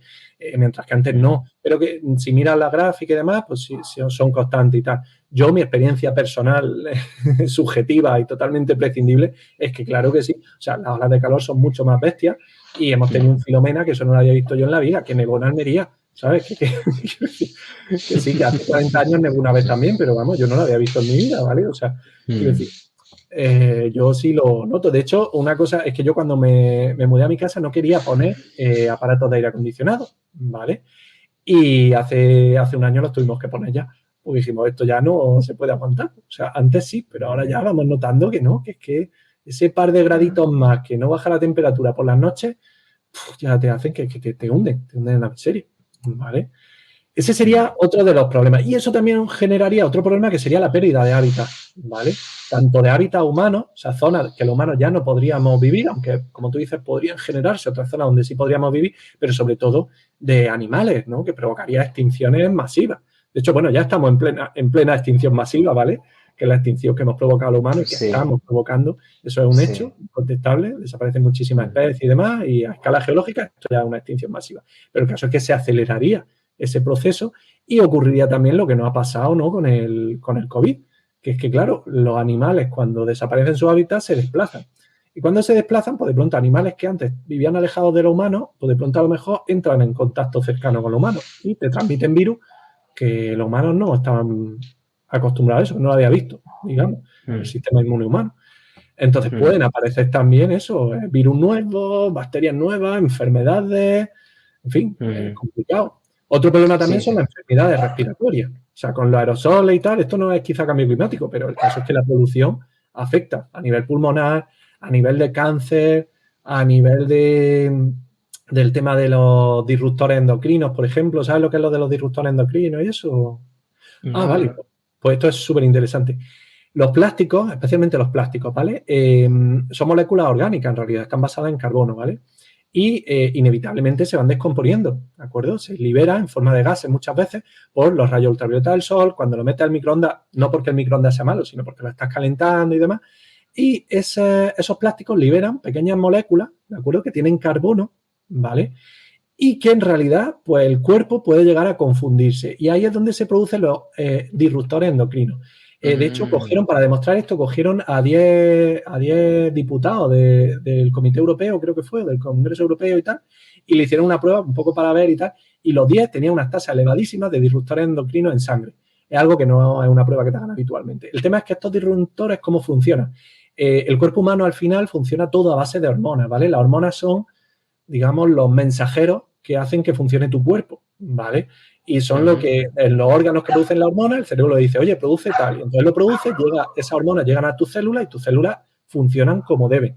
De hecho, hay hormonas que como tengas carencia de ellas, pues te mueres, ¿vale? O sea, si en un día te puedes morir. Hay algunas importantísimas, otras quizás no sabemos hasta qué punto son importantes, pero algunas como la testosterona, como la testosterona que luego se divide en tres y demás, ¿no? La testosterona libre, en fin, hay muchas, ¿vale? En la tiroides y tal. El tema es que los disruptores endocrinos que originan toda la polución, los plásticos y demás que utilizamos en nuestro día a día, ¿vale? Son disruptores endocrinos porque, digamos que, imagínate que la hormona fuese una llave y la célula, pues, es la cerradura, ¿vale? El disruptor endocrino, digamos, tapa el agujero de la llave. Entonces ya la hormona no funciona. Entonces provoca que la hormona no funcione. Por otro lado, hay otros disruptores endocrinos que lo que hacen es que el cuerpo se confunde y confunde esos disruptores endocrinos con hormonas. Y entonces actúa como si tuviese esa hormona, pero en realidad no lo es, ¿vale? Total, que produce un caos en el cuerpo brutal. Y eso es una de las sospechas que, no sé si es sospecha o ya está confirmado, ¿vale? Igual ya está ya más que confirmado. Pero el tema de el nivel de cáncer que tenemos hoy día, las alergias, que tenemos todas alergias, 40 cosas, todo eso, pues en parte vienen por los disruptores endocrinos, ¿vale? Pero el problema es que, claro, yo estoy delante de un monitor que tiene plástico, o sea, que está liberando disruptores endocrinos, y de una webcam que casi toda la webcam es plástico también, que también está liberando. Y que llegan al mar y llegan a la comida y llegan a todos lados. Entonces, la tecnología lleva asociado... Lo que creo que sí que aquí es importante diferenciar precisamente un poco porque esto es una de las cosas de las que se abusa también. Bueno, todo está relacionado con no entender bien el cambio climático en profundidad. Yo mismo estoy aprendiendo un montón de cosas de las que me estás contando ahora por primera vez, ¿no? Pero yo he tenido alumnos en mis clases de inglés que yo básicamente les tengo que enseñar a hablar sobre el tema para poder defenderse en el examen. Si sale un tema parecido, tienen que tener los conocimientos básicos. Pero a mí han llegado alumnos, me parece que adultos, que han llegado a decirme que el cambio climático está causando los terremotos y la erupción de los volcanes, ¿no? O sea, un desconocimiento absolutamente abismal. Entonces, es súper importante, por eso, distinguir también temas, ¿no? Y entender también que la contaminación es algo diferente del cambio climático. El cambio climático es este fenómeno global cuyo alcance estamos explorando y tal, pero después hay un montón de pequeñas razones por las que dejar los plásticos, por las que dejar los combustibles fósiles, por las que... Tienes razón, me he ido para la contaminación y eso no es una consecuencia del cambio climático. En realidad no lo es, ¿vale? Luego otro problema del cambio climático, decías tú, ¿no? De la gente se mueve si sube el nivel del mar. Bueno, es que otro problema grave serían los refugiados climáticos. O sea, cuando de pronto tengas millones de personas queriendo moverse, hoy día ya sabemos lo fácil que es para moverse, ¿no? Las corrientes migratorias, lo fácil que lo tienen para llegar a nuevos países, cómo le aceptan en todos lados y demás. Vale, pues ahora imagínate eso originado por cambio climático, que ya lo está viendo, quiero decir. Que claro, no es claro. un poco... Es lo que te dije, yo leí un ensayo muy interesante hace ya muchos años sobre el tema de la conexión entre la guerra civil siria y la desertificación del país. Y como en este caso por el abuso, estaba conectándolo con el abuso de ganado, ¿no? Parece ser que se había convertido en un país ganadero y que habían abusado hasta el punto de desertificar completamente el país. Entonces, de pronto, de la noche a la mañana, ni hay ganado, ni hay economía, ni hay nada. Y sí, efectivamente, en Europa estamos recibiendo inmigrantes todo el rato. Pues sí, esto es una escala muchísimo mayor. Siempre ha sido la escasez de recursos una de las principales razones por las que se iniciaban guerras también. Sí, sí, y a raíz de la guerra muchas veces muchos refugiados son por guerra, pero claro, esa guerra ¿por qué se ha originado? Pues normalmente por el conflicto, por los recursos, sí que está claro. Sí. Eso me lleva también a lo de la seguridad alimentaria, ese es otro tema muy importante también relacionado con el cambio climático. Claro, nosotros vivimos en Europa y comemos de todo y lo que queremos, ¿vale? O sea, no, en ese sentido no tenemos problemas. Y es cierto también que a nivel planetario el hambre ya ha dejado de ser uno de los jinetes del apocalipsis, ¿vale? Porque a día de hoy en el planeta ya no hay tanta gente que se muera de hambre. Cosa distinta a la desnutrición, ¿vale? Aclaremos también el tema. Una cosa es morirse de inanición, es decir, de no tienes comida para comer. Otra cosa es la desnutrición, que es que comes basura. Sí. Cuando digo basura, no me refiero a comer bollicao, sino a que solo comes arroz. Solo comes arroz y arroz y arroz con una torta de arroz y con arroz, pues tu cuerpo le faltan nutrientes esenciales, le faltan proteínas, le faltan muchísimas cosas que son necesarias. Entonces tiene enfermedades y tiene de todo y eso es un problema. El tema es que No,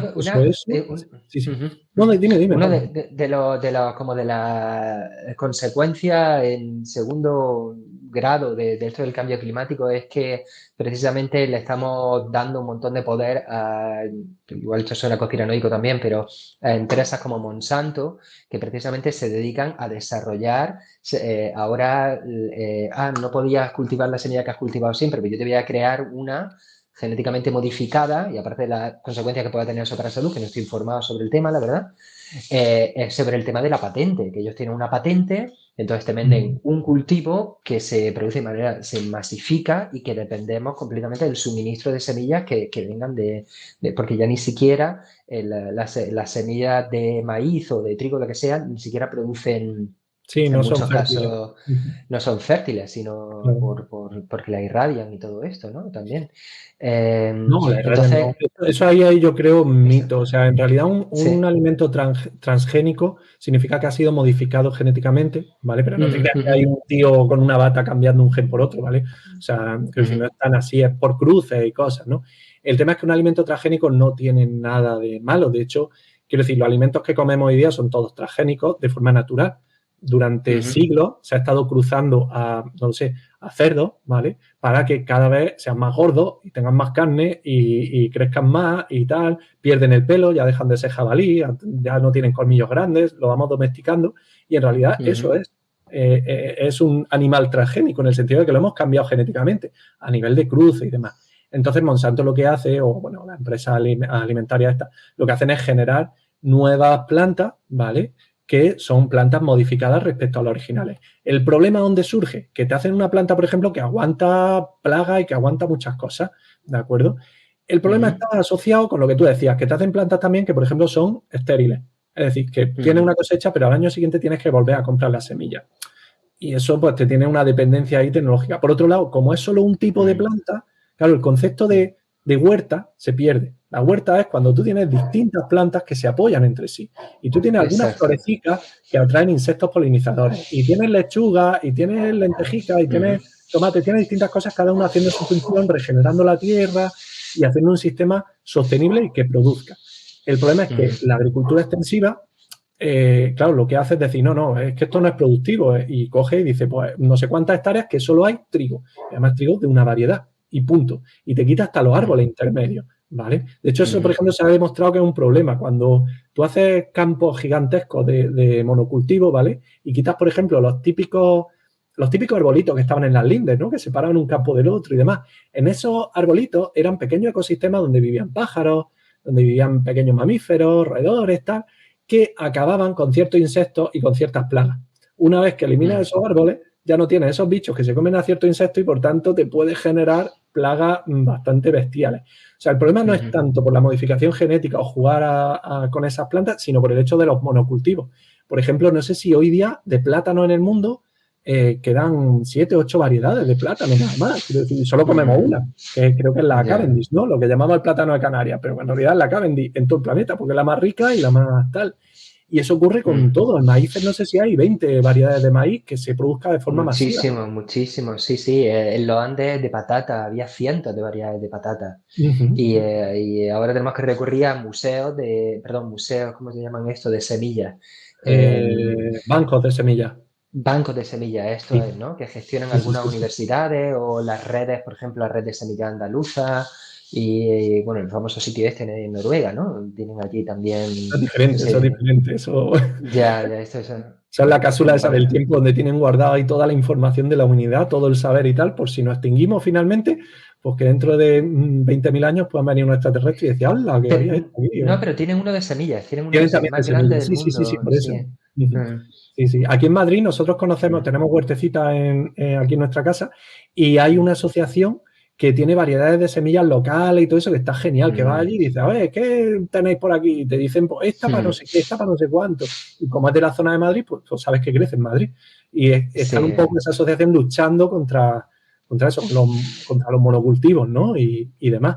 Pero el tema de la seguridad alimentaria, claro, nosotros, por ejemplo, con Ucrania lo hemos notado. Se ha empezado una guerra en Ucrania, de pronto resulta que Ucrania producía trigo para la mitad del planeta, o bueno, no tanto, ¿no? Pero producía trigo que mucha parte de Europa se alimentaba de ese trigo y muchas partes de África y de Oriente Medio se alimentaban de ese trigo, ¿vale? Porque allá hay un lodo que es muy fértil, ¿de acuerdo? Como desde antiguo, desde siempre ha sido así Ucrania, Mm. ¿vale? Y el tema es que de pronto hemos visto que la seguridad alimentaria era algo importante. En Europa no lo hemos notado mucho, porque ha subido el precio de ciertos productos y ya está. Pero claro, eso díselo tú a los africanos que les sube el precio más de lo que pueden pagar o incluso no llega el producto a sus Mm. países, ¿vale? Y Claro, y así, precisamente países que habían dejado de producir sus propios alimentos porque entendían que era mucho más barato comprarlos claro. venidos de otro continente, como hacemos en Europa, simplemente porque tenemos acordado y tenemos Ujú. pagamos mejor y todo esto, ¿no? Pero esa dependencia, esa centralización, esa falta de resiliencia de los pueblos, yo creo que también va a ser a la vez va a ser una de las cosas que van a cooperar eso, todos esos desplazamientos de gente de los que hablábamos que puede el cambio climático expulsar de sus tierras porque quizás la única cosa que producía su tierra puede dejar de producirse. Claro. Entonces el problema está realmente en el cambio climático o en esa externalización que estamos haciendo alimentaria, esa dependencia que tenemos de las grandes empresas exportadoras y de esos países. Y es que hay un punto que no sé si conoces, que es el tema, claro, nosotros lo vemos todo desde el punto de vista europeo, ¿no? Europa es un sitio muy fértil en el planeta, extremadamente fértil, porque Europa estuvo cubierta por glaciares durante la última era glacial. Y esos glaciares, lo que comento, los glaciares se mueven, no son estáticos, y al moverse machacan y destrozan las piedras de abajo. Entonces generan una capa muy gruesa de terreno fértil, donde luego te pueden crecer aquí 1000 cosechas seguidas, ¿vale? Pero eso ocurre en los sitios del mundo, en el hemisferio norte típicamente, donde ha habido glaciares. Pero es que en Sudamérica no ha habido esos glaciares y no, la tierra no es tan fértil. Y en el Ecuador, aunque haya selva, la selva no es tan fértil. Una vez que eliminas las plantas de la selva, allí te crecen unas cuantas cosechas y ya te has quedado sin terreno fértil, porque no es tan fértil. No funciona así. Exacto, Y exacto. claro, y lo piensas, y es que son países en estas zonas que es que tienen unas cantidades de población. O sea, Nigeria no sé si tiene 200 millones de habitantes, que se dice pronto. O sea, es que 200 millones. ¿Vale? Es que estamos hablando de España, Francia y Alemania juntas, ¿no? Ostras, y es solo un país de África, ¿vale? Entonces, eso de la seguridad alimentaria es grave. Y luego otro impacto del cambio climático serían los daños económicos que parece que no, pero la economía, nos movemos ya a una escala planetaria en la que cualquier cambio económico supone muchas cosas, muchas cosas. Evidentemente no son muertes directas, ¿vale? No vienen, la falta de billetes no viene a matarte, pero quiero decir, la gente pobre pues sufre, se producen revoluciones, se producen Claro, guerras luego está civiles. también la cuestión ética de todas estas cosas que estamos viendo que va a suceder en el futuro.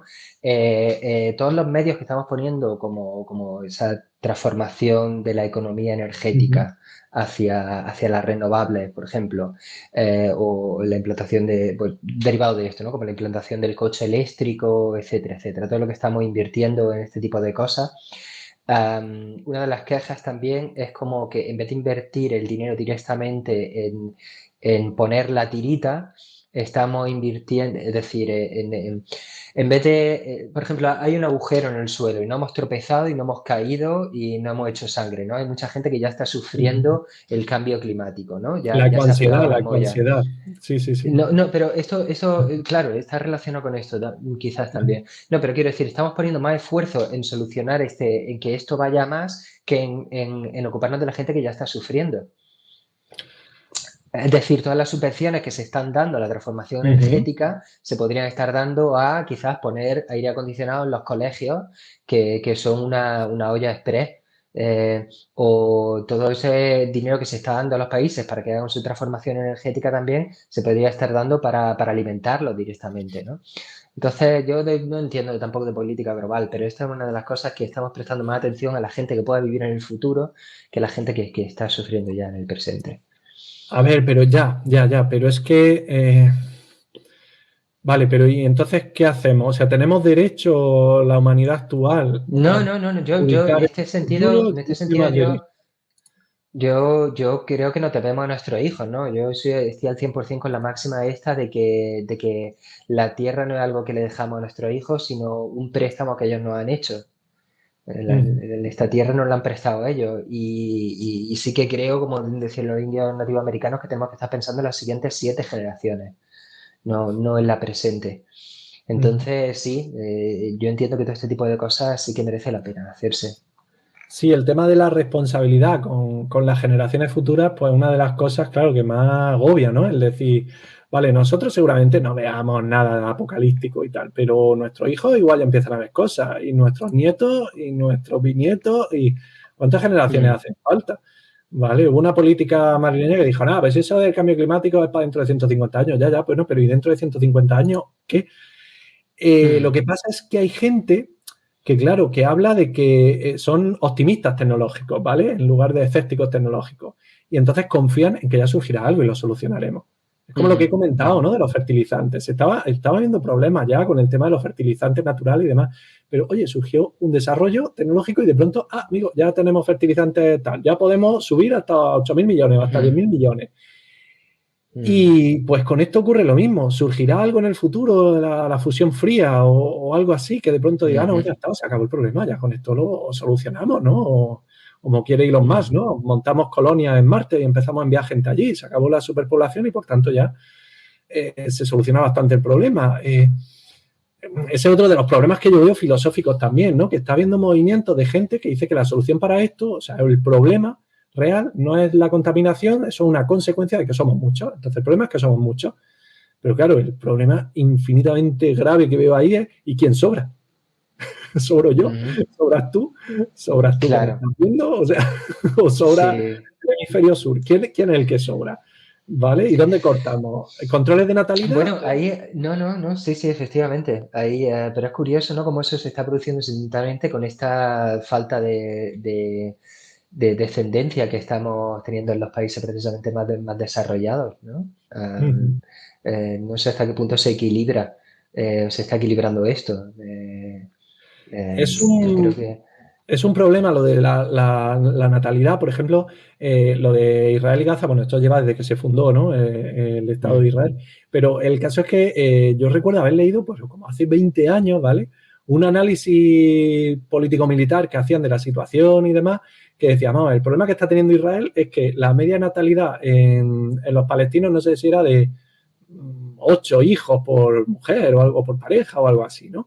mm, Y en los ortodoxos judíos, ¿vale? En los colonos y gente así más era solamente de 4 o 5 hijos por mujer. Entonces decía, es que estos en 20 años son muchísimos más que tal, que no sé qué, que no sé cuánto. ya, Entonces, claro, ahí tienes un problema, ¿no? Dices, si controlas natalidad, pero no la va a controlar todo el mundo, o sea, la controlarán algunos países. Y los países que no la controlen, entonces van a crecer mucho más en población, pues luego tendrán movimientos de migración y tal.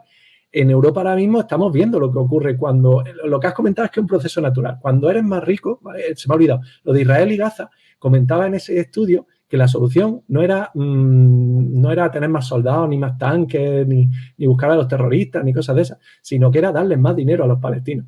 Porque si les daban más dinero, subían su nivel de vida. Y si subían su nivel de vida, dejaban de tener natalidad tan alta. Y por tanto, a 20 años vista, pues el problema se reducía y mucho.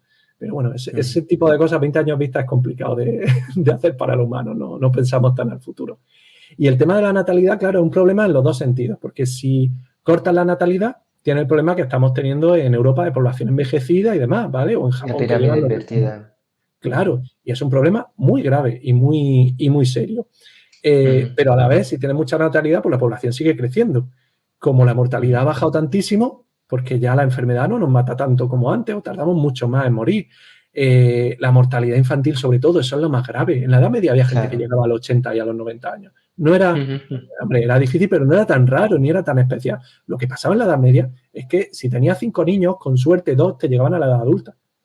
Entonces, claro, si hace el promedio de la esperanza de vida, claro, si tiene un montón de gente que se muere antes de los 15, pues claro, te pone la esperanza de vida en 30 y pico años, pero no es porque la gente a los 30 y pico años dice, oh, me muero. No funciona así. El que había pasado los 15, ese tío ya te aguantaba, si no era por guerra o por historia, te aguantaba hasta los 60, 70 fácil. Está bebé curtido. Claro, lo que pasa es que los niños se morían. Inmunizado.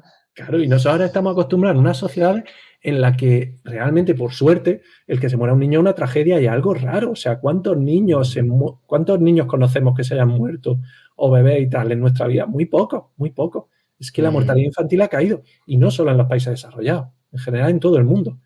Hay ciertas chorradas minúsculas, como lavarse las manos con agua y con jabón antes de ayudar a una parturienta, ¿vale? Que claro, que de pronto te bajan un montón la mortalidad infantil, ¿vale? Entonces hay ciertas cosas que han cambiado y ahí pues es un problema lo de... Efectivamente, no se puede elegir quién sobra en este planeta.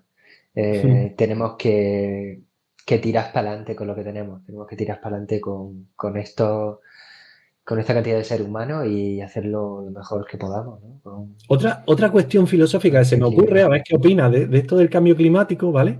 Que sería el tema de la responsabilidad individual frente a la responsabilidad colectiva. Sí, la tragedia de los espacios comunes. ¿Qué desarrolla eso? Bueno, la tragedia de los espacios comunes, básicamente lo que pone, no sé quién desarrolló este concepto, no sé quién fue el primero en utilizarlo, pero básicamente es lo que es común, al final nadie se ocupa de lo que es común.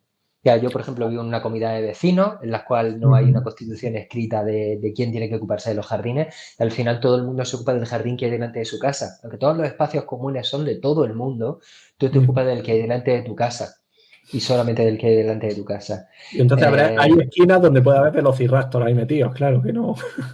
Sí, bueno, de hecho aquí tenemos 2 tortugas que viven aquí de forma salvaje y no sé cómo lo hacen, reemergen cada 6 meses, comen y vuelven a desaparecer y nadie sabe dónde duermen. O sea, yo no la he visto nunca en su madriguera, o sea, no tengo ni idea.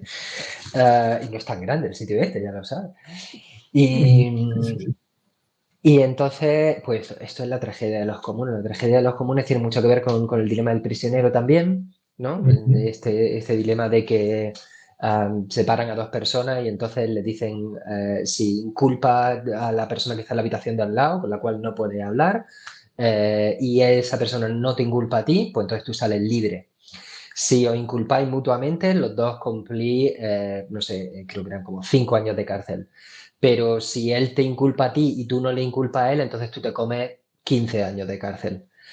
Es decir, te sale a cuenta jugártela a no denunciaros y entonces cumplís mucha menos cárcel, pero si él te denuncia a ti, ¿hasta cuánto puedes confiar en la persona que tienes al lado? Y ese es un problema del copón. Claro, pero yo me refería más bien a que en realidad la solución la tenemos que aplicar los individuos o tienen que ser nuestros gobiernos las que lo apliquen. Y por tanto tenemos que ser los individuos los que presionemos a los gobiernos. No tanto a qué pasa si un gobierno lo hace y otro no. Claro, el que no respeta el medio ambiente tiene ventajas competitivas. Que eso nos llevaría a otro dilema ético, y es que los europeos, con nuestra revolución industrial, hemos contaminado lo que hemos querido y más, porque no había conciencia climática en ese momento, ni mucho menos, ¿vale? Pero, claro, ahora nosotros ya sí tenemos conciencia climática, desarrollamos, o sea, invertimos mucho en renovables y en tal, Pero claro, ahora Ujú. los países emergentes dicen, oye, ahora me toca a mí, es mi momento, porque voy a tener yo que limitarme cuando tú no Sí. te limitaste en tu momento, ahora me toca a mí poder crecer. Mm, Mm. Pero me refería Efectivamente. más, claro, pero me refería más a eso, a la responsabilidad individual frente a, o sea, tengo que hacer lo que me diga el gobierno y punto, y ya está. Y si me dicen compra un coche eléctrico, pues entonces lo compraré, o me ponen exenciones fiscales, pues lo compraré porque me interesa, ¿no? Que ahí ya tendríamos Ya. el tema de, otro dilema que sería el tema del antropocentrismo o del ecolocentrismo, quiero decir, ¿qué tiene más valor? ¿No? ¿Yo como humano o la naturaleza? O sea, porque la naturaleza a mí no me cuida. La naturaleza no va a hacer nada por mí, me va a matar si puede, porque es lo que hace la Yo, naturaleza, no la gente. O ya, sea, ya. Sí, sí, sí, efectivamente. Yo una vez tuve que dar un curso sobre el tema de la resiliencia, ¿no? Y entonces un poco me pidieron que hablara un poquito de esto. Hice un taller muy raro y me salió muy improvisado. Otros compañeros míos que se lo prepararon muchísimo más, me dio un poquito de vergüenza al final, porque todos se juntaron alrededor mía y entonces yo básicamente hice una reflexión sobre el tema de que, esto suena muy hippie, ¿no? Pero realmente yo creo que cuanto más conoce algo, más lo ama, más lo quiere, de verdad. Y realmente cuanto más quiere algo, más haces por conocerlo. Entonces yo creo que la concienciación, de la concienciación salen de manera natural en cada uno de nosotros las acciones correctas. En el momento en el que tú te das cuenta de lo fea que está la ciudad, esto no es el cambio climático, ¿vale? sí, sí, ok, Pero en el un momento en el que te ejemplo. das cuenta lo fea que está la ciudad y lo feo que está Ujú. tirar las cosas al suelo, ¿no? Como las colillas, ¿no? Que es lo único que está moralmente aceptado tirar al suelo, todo el mundo entiende que eso está bien, no pasa nada. Los Bueno, son chicles en el paseo de Almería. los chicles, Están sí. todas las manchas esas ahí oscuras, asquerosas, secas. Sí, yo creo que en el momento en el que cuanto te das cuenta de eso, eres más lo evitas, ¿no? Yo creo que cuanto más cuenta te das cuenta de lo bonita que es una naturaleza floreciente, más haces por cuidarla. Y entonces cuando tú realmente quieres para el medio ambiente de la ciudad o del país en el que estás viviendo, quieres que esté bien, pero te das cuenta de cómo está dependiente de todo el sistema global entonces, poco a poco, yo creo que, como se dice en la permacultura, tú tienes que empezar a cultivar en la puerta de tu casa y poco a poco ir expandiéndote. Es decir, tú tienes que empezar a cuidarte de los espacios naturales más inmediatos a ti y hacer lo posible porque se respeten. Y entonces, pues, la política poquito a poco va encontrando los mecanismos por los cuales las zonas en las que colindan los espacios naturales que tú amas y los que ama tu vecino, esos espacios que te separan o que te unen a los de tu vecino, poco a poco vayan también, por la acción de todos, también encontrando las reglas y las normas por las cuales O sea, todos por nos si he comprometemos a entendido bien, cuidarlos. tú lo que opinas es que, claro, con el conocimiento surgiría el ecologismo, el respeto por eso, por el sistema, por el planeta y por tanto cambio climático, y ya tú empezarías a hacer acciones de forma natural y además, si todo el mundo compartiese esa visión, los gobiernos, al menos en los países democráticos en los que vivimos nosotros, harían lo que quiere, se supone, ¿no? La mayor parte de la población y por tanto tenderían también a actuar de esa manera. Yo creo que sí, yo creo que sí, yo creo que Ujú. tenemos que eso, que salir y conocer la naturaleza. Y bueno, pero esto también nos lleva, de nuevo, tampoco estoy tan contento con mi respuesta, porque es cierto que todos los movimientos ecologistas salen de las ciudades, no salen de los pueblos. O sea, en mi pueblo, por ejemplo, están hasta el gorro de que los jabalíes se metan en los huertos. Mi padre, que es la persona más ecologista del mundo, me regaló mi primer libro de ecología cuando tenía 5 años y está que se va a sacar una licencia de caza para poder matar a los jabalíes que se entran y se encaraman al cerezo y lo arañan entero y ¿sabes? Le rascan la corteza, Sí. afilándose los colmillos también y los matan y terminan matando los árboles. ¿Sabes? O entran y le pisotean todos los árboles nuevos que han plantado. Y están hasta el verdadero gorro de los jabalíes. Entonces, la gente del campo es mucho más consciente de ese tipo de cosas que la gente de la ciudad. Yo no como carne, no como carne, pero soy muy consciente de que si tú le das espacio a la naturaleza se toma ese espacio que tú le estás dando. ¿Sabes? Si, efectivamente, si nadie se encarga de cazar como se cazaba antes, pues van a venir y van a, no voy a decir invadir, pero se van a meter en nuestros espacios y ellos no entienden de civismo. Pero también es cierto que es que la sierra está seca, que la sierra está seca. Es que aparte de aquí en Almería, por el tema de la minería también, nos llevamos por delante todo el bosque de encinas que había en la Sierra de Gádor y en el Cabo de Gata y básicamente lo convertimos todo en un areal y no tenemos agua, nuestro único río no lleva agua en todo el año. Los jabalíes están, los pobres, muertos de sed y muertos de hambre y entonces terminan viniéndose a la zona entran a los huertos a beber agua, a comerse las plantas, etcétera, etcétera. O sea que entiendo las dos cosas. Entiendo a la gente del campo y entiendo a la gente de la ciudad. Yo creo que los de la ciudad tenemos que acercarnos al campo y conocer un poquito lo bonito que es y la realidad del campo. Y los del pueblo pues necesitan también un poco entender que hay un mundo más allá de su huerta. Y no sé. Hombre, No sé. yo creo que ellos lo saben, yo creo que ellos no... Lo que pasa es que eso me lleva al otro tema, que sería, claro, históricamente es que los humanos nos hemos comportado igual siempre. Hay un libro de Jared Diamond que se llama Colapso, ¿vale? En el que analiza distintas civilizaciones o sociedades que ha habido en la historia, ¿vale? Algunas de las cuales se han extinguido, otras han aguantado, ¿vale? Y analiza los motivos y demás. Entonces analiza desde, yo qué sé, los egipcios hasta los sumerios, hasta los escandinavos en Groenlandia. Bueno, es que es muy curioso, la isla de Pascua, o sea, analiza muchas de estas civilizaciones. Y es que es curioso la cantidad de civilizaciones que se han extinguido por no cuidar su naturaleza. Eso no era cambio climático global, pero sí era cambio climático local. ¿De acuerdo? Por ejemplo, las civilizaciones aparecieron en Oriente Medio, ¿de acuerdo? En el Valle Fértil, ¿no? Que le decían ahí, en el Tigris, el Éufrates y demás. Pero es que aquella zona era fértil, aquella zona era verde. Pero ¿qué pasa? Surgen las primeras ciudades y arrasan con todo lo que hay por la zona. Y cuando arrasas con eso, pues ya no te crece nada. Y cuando ya no te crece nada, pues se acabó la civilización, ¿vale? ¿Y dónde surge la siguiente civilización? En Grecia y esa zona, ¿no? Egipto, tal. Cuando esos también destrozan eso, pues entonces vas a lo siguiente, a Italia, luego a España, Portugal, y luego ya, como te has quedado con toda la franja esa del Mediterráneo, echa un carajo, pues ya sube para arriba, ¿vale? Y tienes Francia, y luego Alemania, y luego Reino Unido, y es posible que en el futuro, pues quizás Escandinavia, Noruega, Suecia, Dinamarca, pues sean los que corten el bacalao, Rusia, ¿vale? Sí. Y en parte viene por eso. Y, por ejemplo, comentaba detalles curiosos en Japón. Es curioso porque en Japón no sé si contaban que el 30% de Japón son bosques, ¿vale? Y en Japón ha habido civilización. ¿Por qué han aguantado? Porque hubo un shogun en el siglo XVII que prohibió talar árboles para leña sin permiso del señor.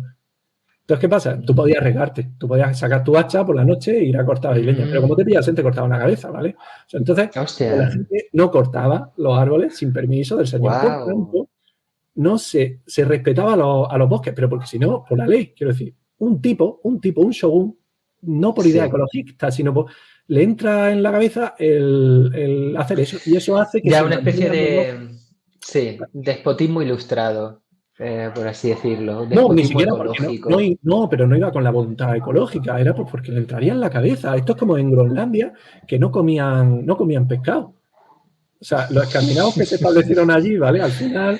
Comían ballenas, pero no pescado. No, tampoco ballenas. Es que es curioso porque, claro, duraron 400 años las colonias de escandinavos en Groenlandia y luego se extinguieron, ¿vale? En cambio, los inuit, que son los esquimales, ¿no? Que decimos siempre y tal, de Canadá y tal, esos han estado allí milenios, ¿vale? En toda la zona de Groenlandia, de Canadá. ¿Por qué unos han sobrevivido y por qué otros no? Porque los inuit se han adaptado a su entorno. Entonces, por ejemplo, ellos comen pescado, pescan y comen pescado. Pero los vikingos estos no comían pescado. No se sabe el motivo, ¿vale? Pero no se encuentran raspas de pescado allí en los restos de las cabañas y eso. Solamente vaca, cerdo, cosas así, ¿vale? Entonces, ¿por qué? Pues porque era un símbolo de estatus comer y tener vaca, ¿vale? Y porque quizá el tipo este que era un asesino que lo echaban de todos lados y lo desterraban y tal, pues dijo, el pescado no se come aquí porque a mí no me gusta el pescado. Y pues tú no comes pescado porque le ha dicho que no se come pescado, no te vas a enemistar. Y ya se mantiene la tradición y no se come pescado. Las ballenas, ¿qué dice? Para cazar ballenas no es fácil y necesita ¿cómo se llaman las barquitas estas? Los kayak.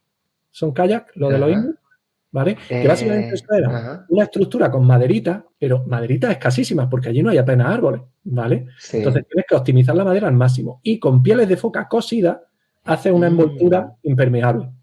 Eso Ujú. te lo tiene que coser una señora inuit, ¿vale? Que cose ahí tirando con los dientes para coser el cuero ese de foca y tal, ¿vale? Y te Ujú. lo tiene que hacer a medida, porque si no, no es impermeable, porque si no te ajusta la cintura, pues te entra agua por ahí, ¿no? Y tal. Entonces, los inuit sabían hacer ese tipo de kayaks, de hecho se encuentra, bueno, ahora ya no, ¿no? Ahora ya usan cosas de fibra de vidrio y tal, pero se Ujú. encuentran los restos de poblaciones inuit, las mujeres mayores tienen todos los molares totalmente desgastados y es de coser el cuero, que es que el cuero está duro, ¿vale? Si sabes coser cuero, Wow. está muy duro. Total, los vikingos no sabían hacer kayak porque no era una habilidad, o sea, no era una habilidad fácil, ¿vale? No era fácil de replicar. Ellos sabían hacer barcos, dracar, de madera, pero es que allí no tenían Sí, tablones de madera, ¿vale? Entonces sí. no podían ir a cazar las ballenas. Aparte, cazar Ujú. ballenas, bueno, eso lo dejamos para otro programa porque es la polla, ¿vale? El tema Sí. de cómo se puede cazar una ballena. Entonces, claro, el tema de adaptarse al entorno pero el tema es que lo que estaba diciendo es que hay muchas civilizaciones que se han extinguido. Los Anasazis, por ejemplo, los Anasazis eran unos indios de América Central, ¿de acuerdo? Que allí se Ujú. hicieron ciudades gigantescas excavadas en la roca y Ujú. tal, y de pronto Ujú. desaparecieron. Y bueno, Ujú. gente que le gusta la ufología dice que fueron porque se los llevaron los alienígenas y patatín patatón. Oh. Eh, la antropología lo que deduce, porque no se sabe seguro, es que lo que pasó es que acabaron con toda la leña cercana y empezaron a tener que buscarse leña a 20 kilómetros de distancia. Entonces ya llegó Ah. un punto que Ujú. eso no era sostenible económicamente y entonces la gente se empezó a marchar de allí porque es que era una ruina vivir en ese Ujú. sitio. Y entonces Ujú. pues dejaron allí las ciudades abandonadas, ¿vale?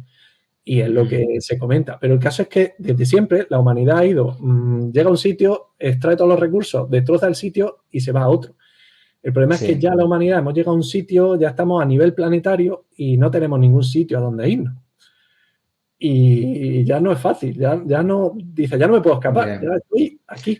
O sea, o lo No, que por soluciono o no. eso creo que no merece la pena eh, arriesgarse, ¿no? Y creer que esto que el cambio climático no existe. Yo creo que era un poco, y si quieres ya con esto cerramos, ¿no? Sí, sí, sí. Yo creo que si se tiene que equivocar a alguien, que se equivoquen los científicos. Y los científicos está esta total, no total, pero ah, la gran mayoría de los científicos opinan que eso está sucediendo, que esto se debe al ser humano, que esto se debe a los gases de efecto invernadero. Ah, si se equivocan, vamos a dejar que se equivoquen ellos, porque ellos saben muchísimo más de lo que hemos hablado tú y yo aquí. Y yo creo que eso, un poco también la confianza en eso, es un poco lo que tenemos que recuperar, ¿no? Sí, o sea, tú estás atacando directamente a todos los cuñados de, eso son tonterías para vender coches eléctricos, eso no funciona, la batería, no sé qué. Porque lo que está diciendo es, deja a los expertos que sean los que opinen. Sí, sí, sí, eso lo haría. Yo la conclusión, me ha parecido muy interesante este tema que hemos elegido, ¿no? Porque claro, cuando elegimos temas, pues miramos cositas, aprendemos y tal. Y yo me he puesto, como comenté al principio, sin prejuicios, ¿de acuerdo? A analizar todo punto de vista y he visto el punto de vista de los negacionistas, quitando a los Ujú. cuñados que dicen que tal, no sé qué. Pero hay una pequeña parte de científicos que dicen que no, que están mal las proyecciones que se están haciendo, que los modelos no son correctos, que no va a ser tan grave, que tal y que cual, ¿vale? Son una parte Mm. pequeña, un porcentaje pequeño, es cierto, pero está Mm. ahí. Y sus argumentos me parecen fuertes y me parecen potentes, ¿vale? Ujú. Pero a pesar de eso, fíjate que yo me posiciono como totalmente creyente en el cambio climático por un solo hecho, y es que si te equivocas, o sea, si no crees en el cambio climático, hablo como humanidad, ¿vale? Si como humanidad no creemos en el cambio climático y nos equivocamos, ¿vale? Nos extinguimos. Mientras que Ujú. si creemos en el cambio climático y resulta dentro de 100 años que era mentira el cambio climático, que no se calienta el planeta, habrá sido un daño económico, pero no nos extinguimos como especie. Es decir, las Mm. consecuencias de equivocarnos son totalmente descompensadas en una posición Mm. respecto a la otra. Bueno, Entonces, eso me recuerda un poco, ahora que lo pienso, al argumento de por creer en Dios. Es decir, si tú crees en Dios y haces todo lo que dice la Biblia y al final te mueres y no hay Dios, pues ya está, se acabó. Si hay Dios, de pronto va al cielo. Sin embargo, una persona que no cree en Dios y que pasa de ir a misa y que pasa de ser heterosexual y todo ese tipo de cosas, pues entonces luego si se muere, y claro, no hay Dios, pues no pasa nada, está muerto. Pero si hay Dios, entonces ya sí que la ha cagado para la eternidad. No, porque te arrepientes en ese momento. No, pero eso no lo puedes pensar ahora. Eso, en el momento en el que te dicen este argumento, ya la has cagado. Porque ya tienes que tomar la decisión en ese momento o si no, o sea, no se aplica. Yo tengo claro que yo cambiaré de opinión en su futuro y le diré a Dios, si es que existe, le diré, vamos a ver, Dios, o sea, no admite el cambio de opinión. ¿A ti te parece razonable esta forma de, o sea, que hay más humilde y más, Yo creo, bueno que eso? sí, Cambiar de yo creo que con opinión. eso también hay un paralelismo con eso del cambio climático, ¿sabes? Porque como de verdad exista el cambio climático, es como, ¿cómo que no me dejas cambiar de opinión ahora? Es que puede ser tarde, puede ser tarde. Puede ser Esto, tarde. sí. Y hay muchas soluciones de ciencia ficción. La ciencia ficción ha trabajado mucho con esto, ¿vale? Y de hecho yo tengo un par de novelas que el argumento en parte se basa en esto, el cambio climático y demás, ¿vale? Las tengo pensadas, todavía no las he escrito, pero bueno. El caso es que da mucho juego, ¿vale? Y es que es muy complejo porque la ciencia ficción te puede inventar lo que tú quieras, ¿vale? Tienes las distopías en las que ha sido verdad el cambio climático y se ha ido el planeta al carajo. Fallout está ahora de moda, ¿vale? La serie, que era un videojuego antes, aunque ahí no es cambio climático por lo humano, sino que es una guerra nuclear, pero bueno, el caso es que es algo así, ¿no? Distópico y tal. Y luego tienes la otra versión en la que la humanidad descubre algo por lo que es capaz de revertir o se pira a otro planeta o lo que sea. Pero el caso es eso, a día de hoy, ignorando cosas fantasiosas y demás, es que el riesgo de una opción y el riesgo de la otra no son ni remotamente parecidos. Así que nada más que por eso yo elijo creer totalmente en el cambio climático y debemos de hacer todo lo posible. Que tampoco está mal, ¿eh? O sea, la ecoansiedad que tiene mucha gente no está yendo la cosa mal. Se está investigando cada vez más, cada vez tenemos más energías renovables. El coche eléctrico poco a poco se está asentando. Sí, y además que hay otra serie de cambios muy buenos, como eso, como la vuelta de la vida salvaje, que de pronto los espacios naturales no se vayan a la mierda, no se certifique todo, gracias a sean más limpias, todo este tipo de cosas que están correlacionadas con el cambio climático, sin serlo. Entonces, y en el fondo incluso países como China, que siempre se dice, es que China no cuida el planeta y no sé qué, y contaminan mucho y tal. Bueno, China ha visto ciudades donde la gente no podía salir, se asfixiaba en las calles y tal, de la polución que había. Y ya ha puesto leyes medioambientales. O sea que en el fondo tampoco es tan dañino lo que, en fin, que se está avanzando en el buen camino y yo creo que eso, que es que no podemos arriesgarnos a lo otro. No podemos. Eso no quita que a lo mejor la ciencia surja de nuevo con su magia y diga, vale, que se nos ha ocurrido esto, ya está, fin del problema. Pues genial, no nos hemos desarrollado tan rápido como podíamos durante 30 años. Pues tampoco es tan grave, porque hay que correr, ¿no? O sea, no pasa nada. Y bueno, Pablo, pues no sé si quieres comentar alguna cosita. Ya, no, vamos a dejarlo aquí, si vale. Que no sé nada todavía. Vale. Pues nada, muchas gracias a todos los que nos habéis estado escuchando y a todos los que nos apoyáis y le dais a me gusta y vamos viendo ahí las visualizaciones que tenemos y bueno, y los comentarios, ¿vale? Y bueno, y como siempre, pues me gustaría agradecer, por cierto, que la otra vez lo olvidé, agradecer a Rebeca Martínez, que es la diseñadora gráfica que nos ha hecho el logo este tan chulo, ¿de acuerdo? Que tenemos por allí, ¿vale? En la esquina aquella. Nos ha hecho el logo chulo, a Pablo Villalba, que no eres tú, es otro Pablo, que nos ha hecho la melodía de la intro, y a Maxim, que nos ha hecho ¿cómo se llama la flauta esa japonesa que siempre se me olvida? El shakuhachi. El shakuhachi, en el que se ha inspirado Pablo Villalba para la melodía. Y luego al podcast de Ornimundi, que nos está dando ahí publicidad y demás y todo eso. ¿Vale? Así que nada. Muchas gracias a todos por estar ahí. Gracias a todos y gracias a ti, Pablo. Como siempre, una charla interesante. Venga, hasta luego. Hasta luego.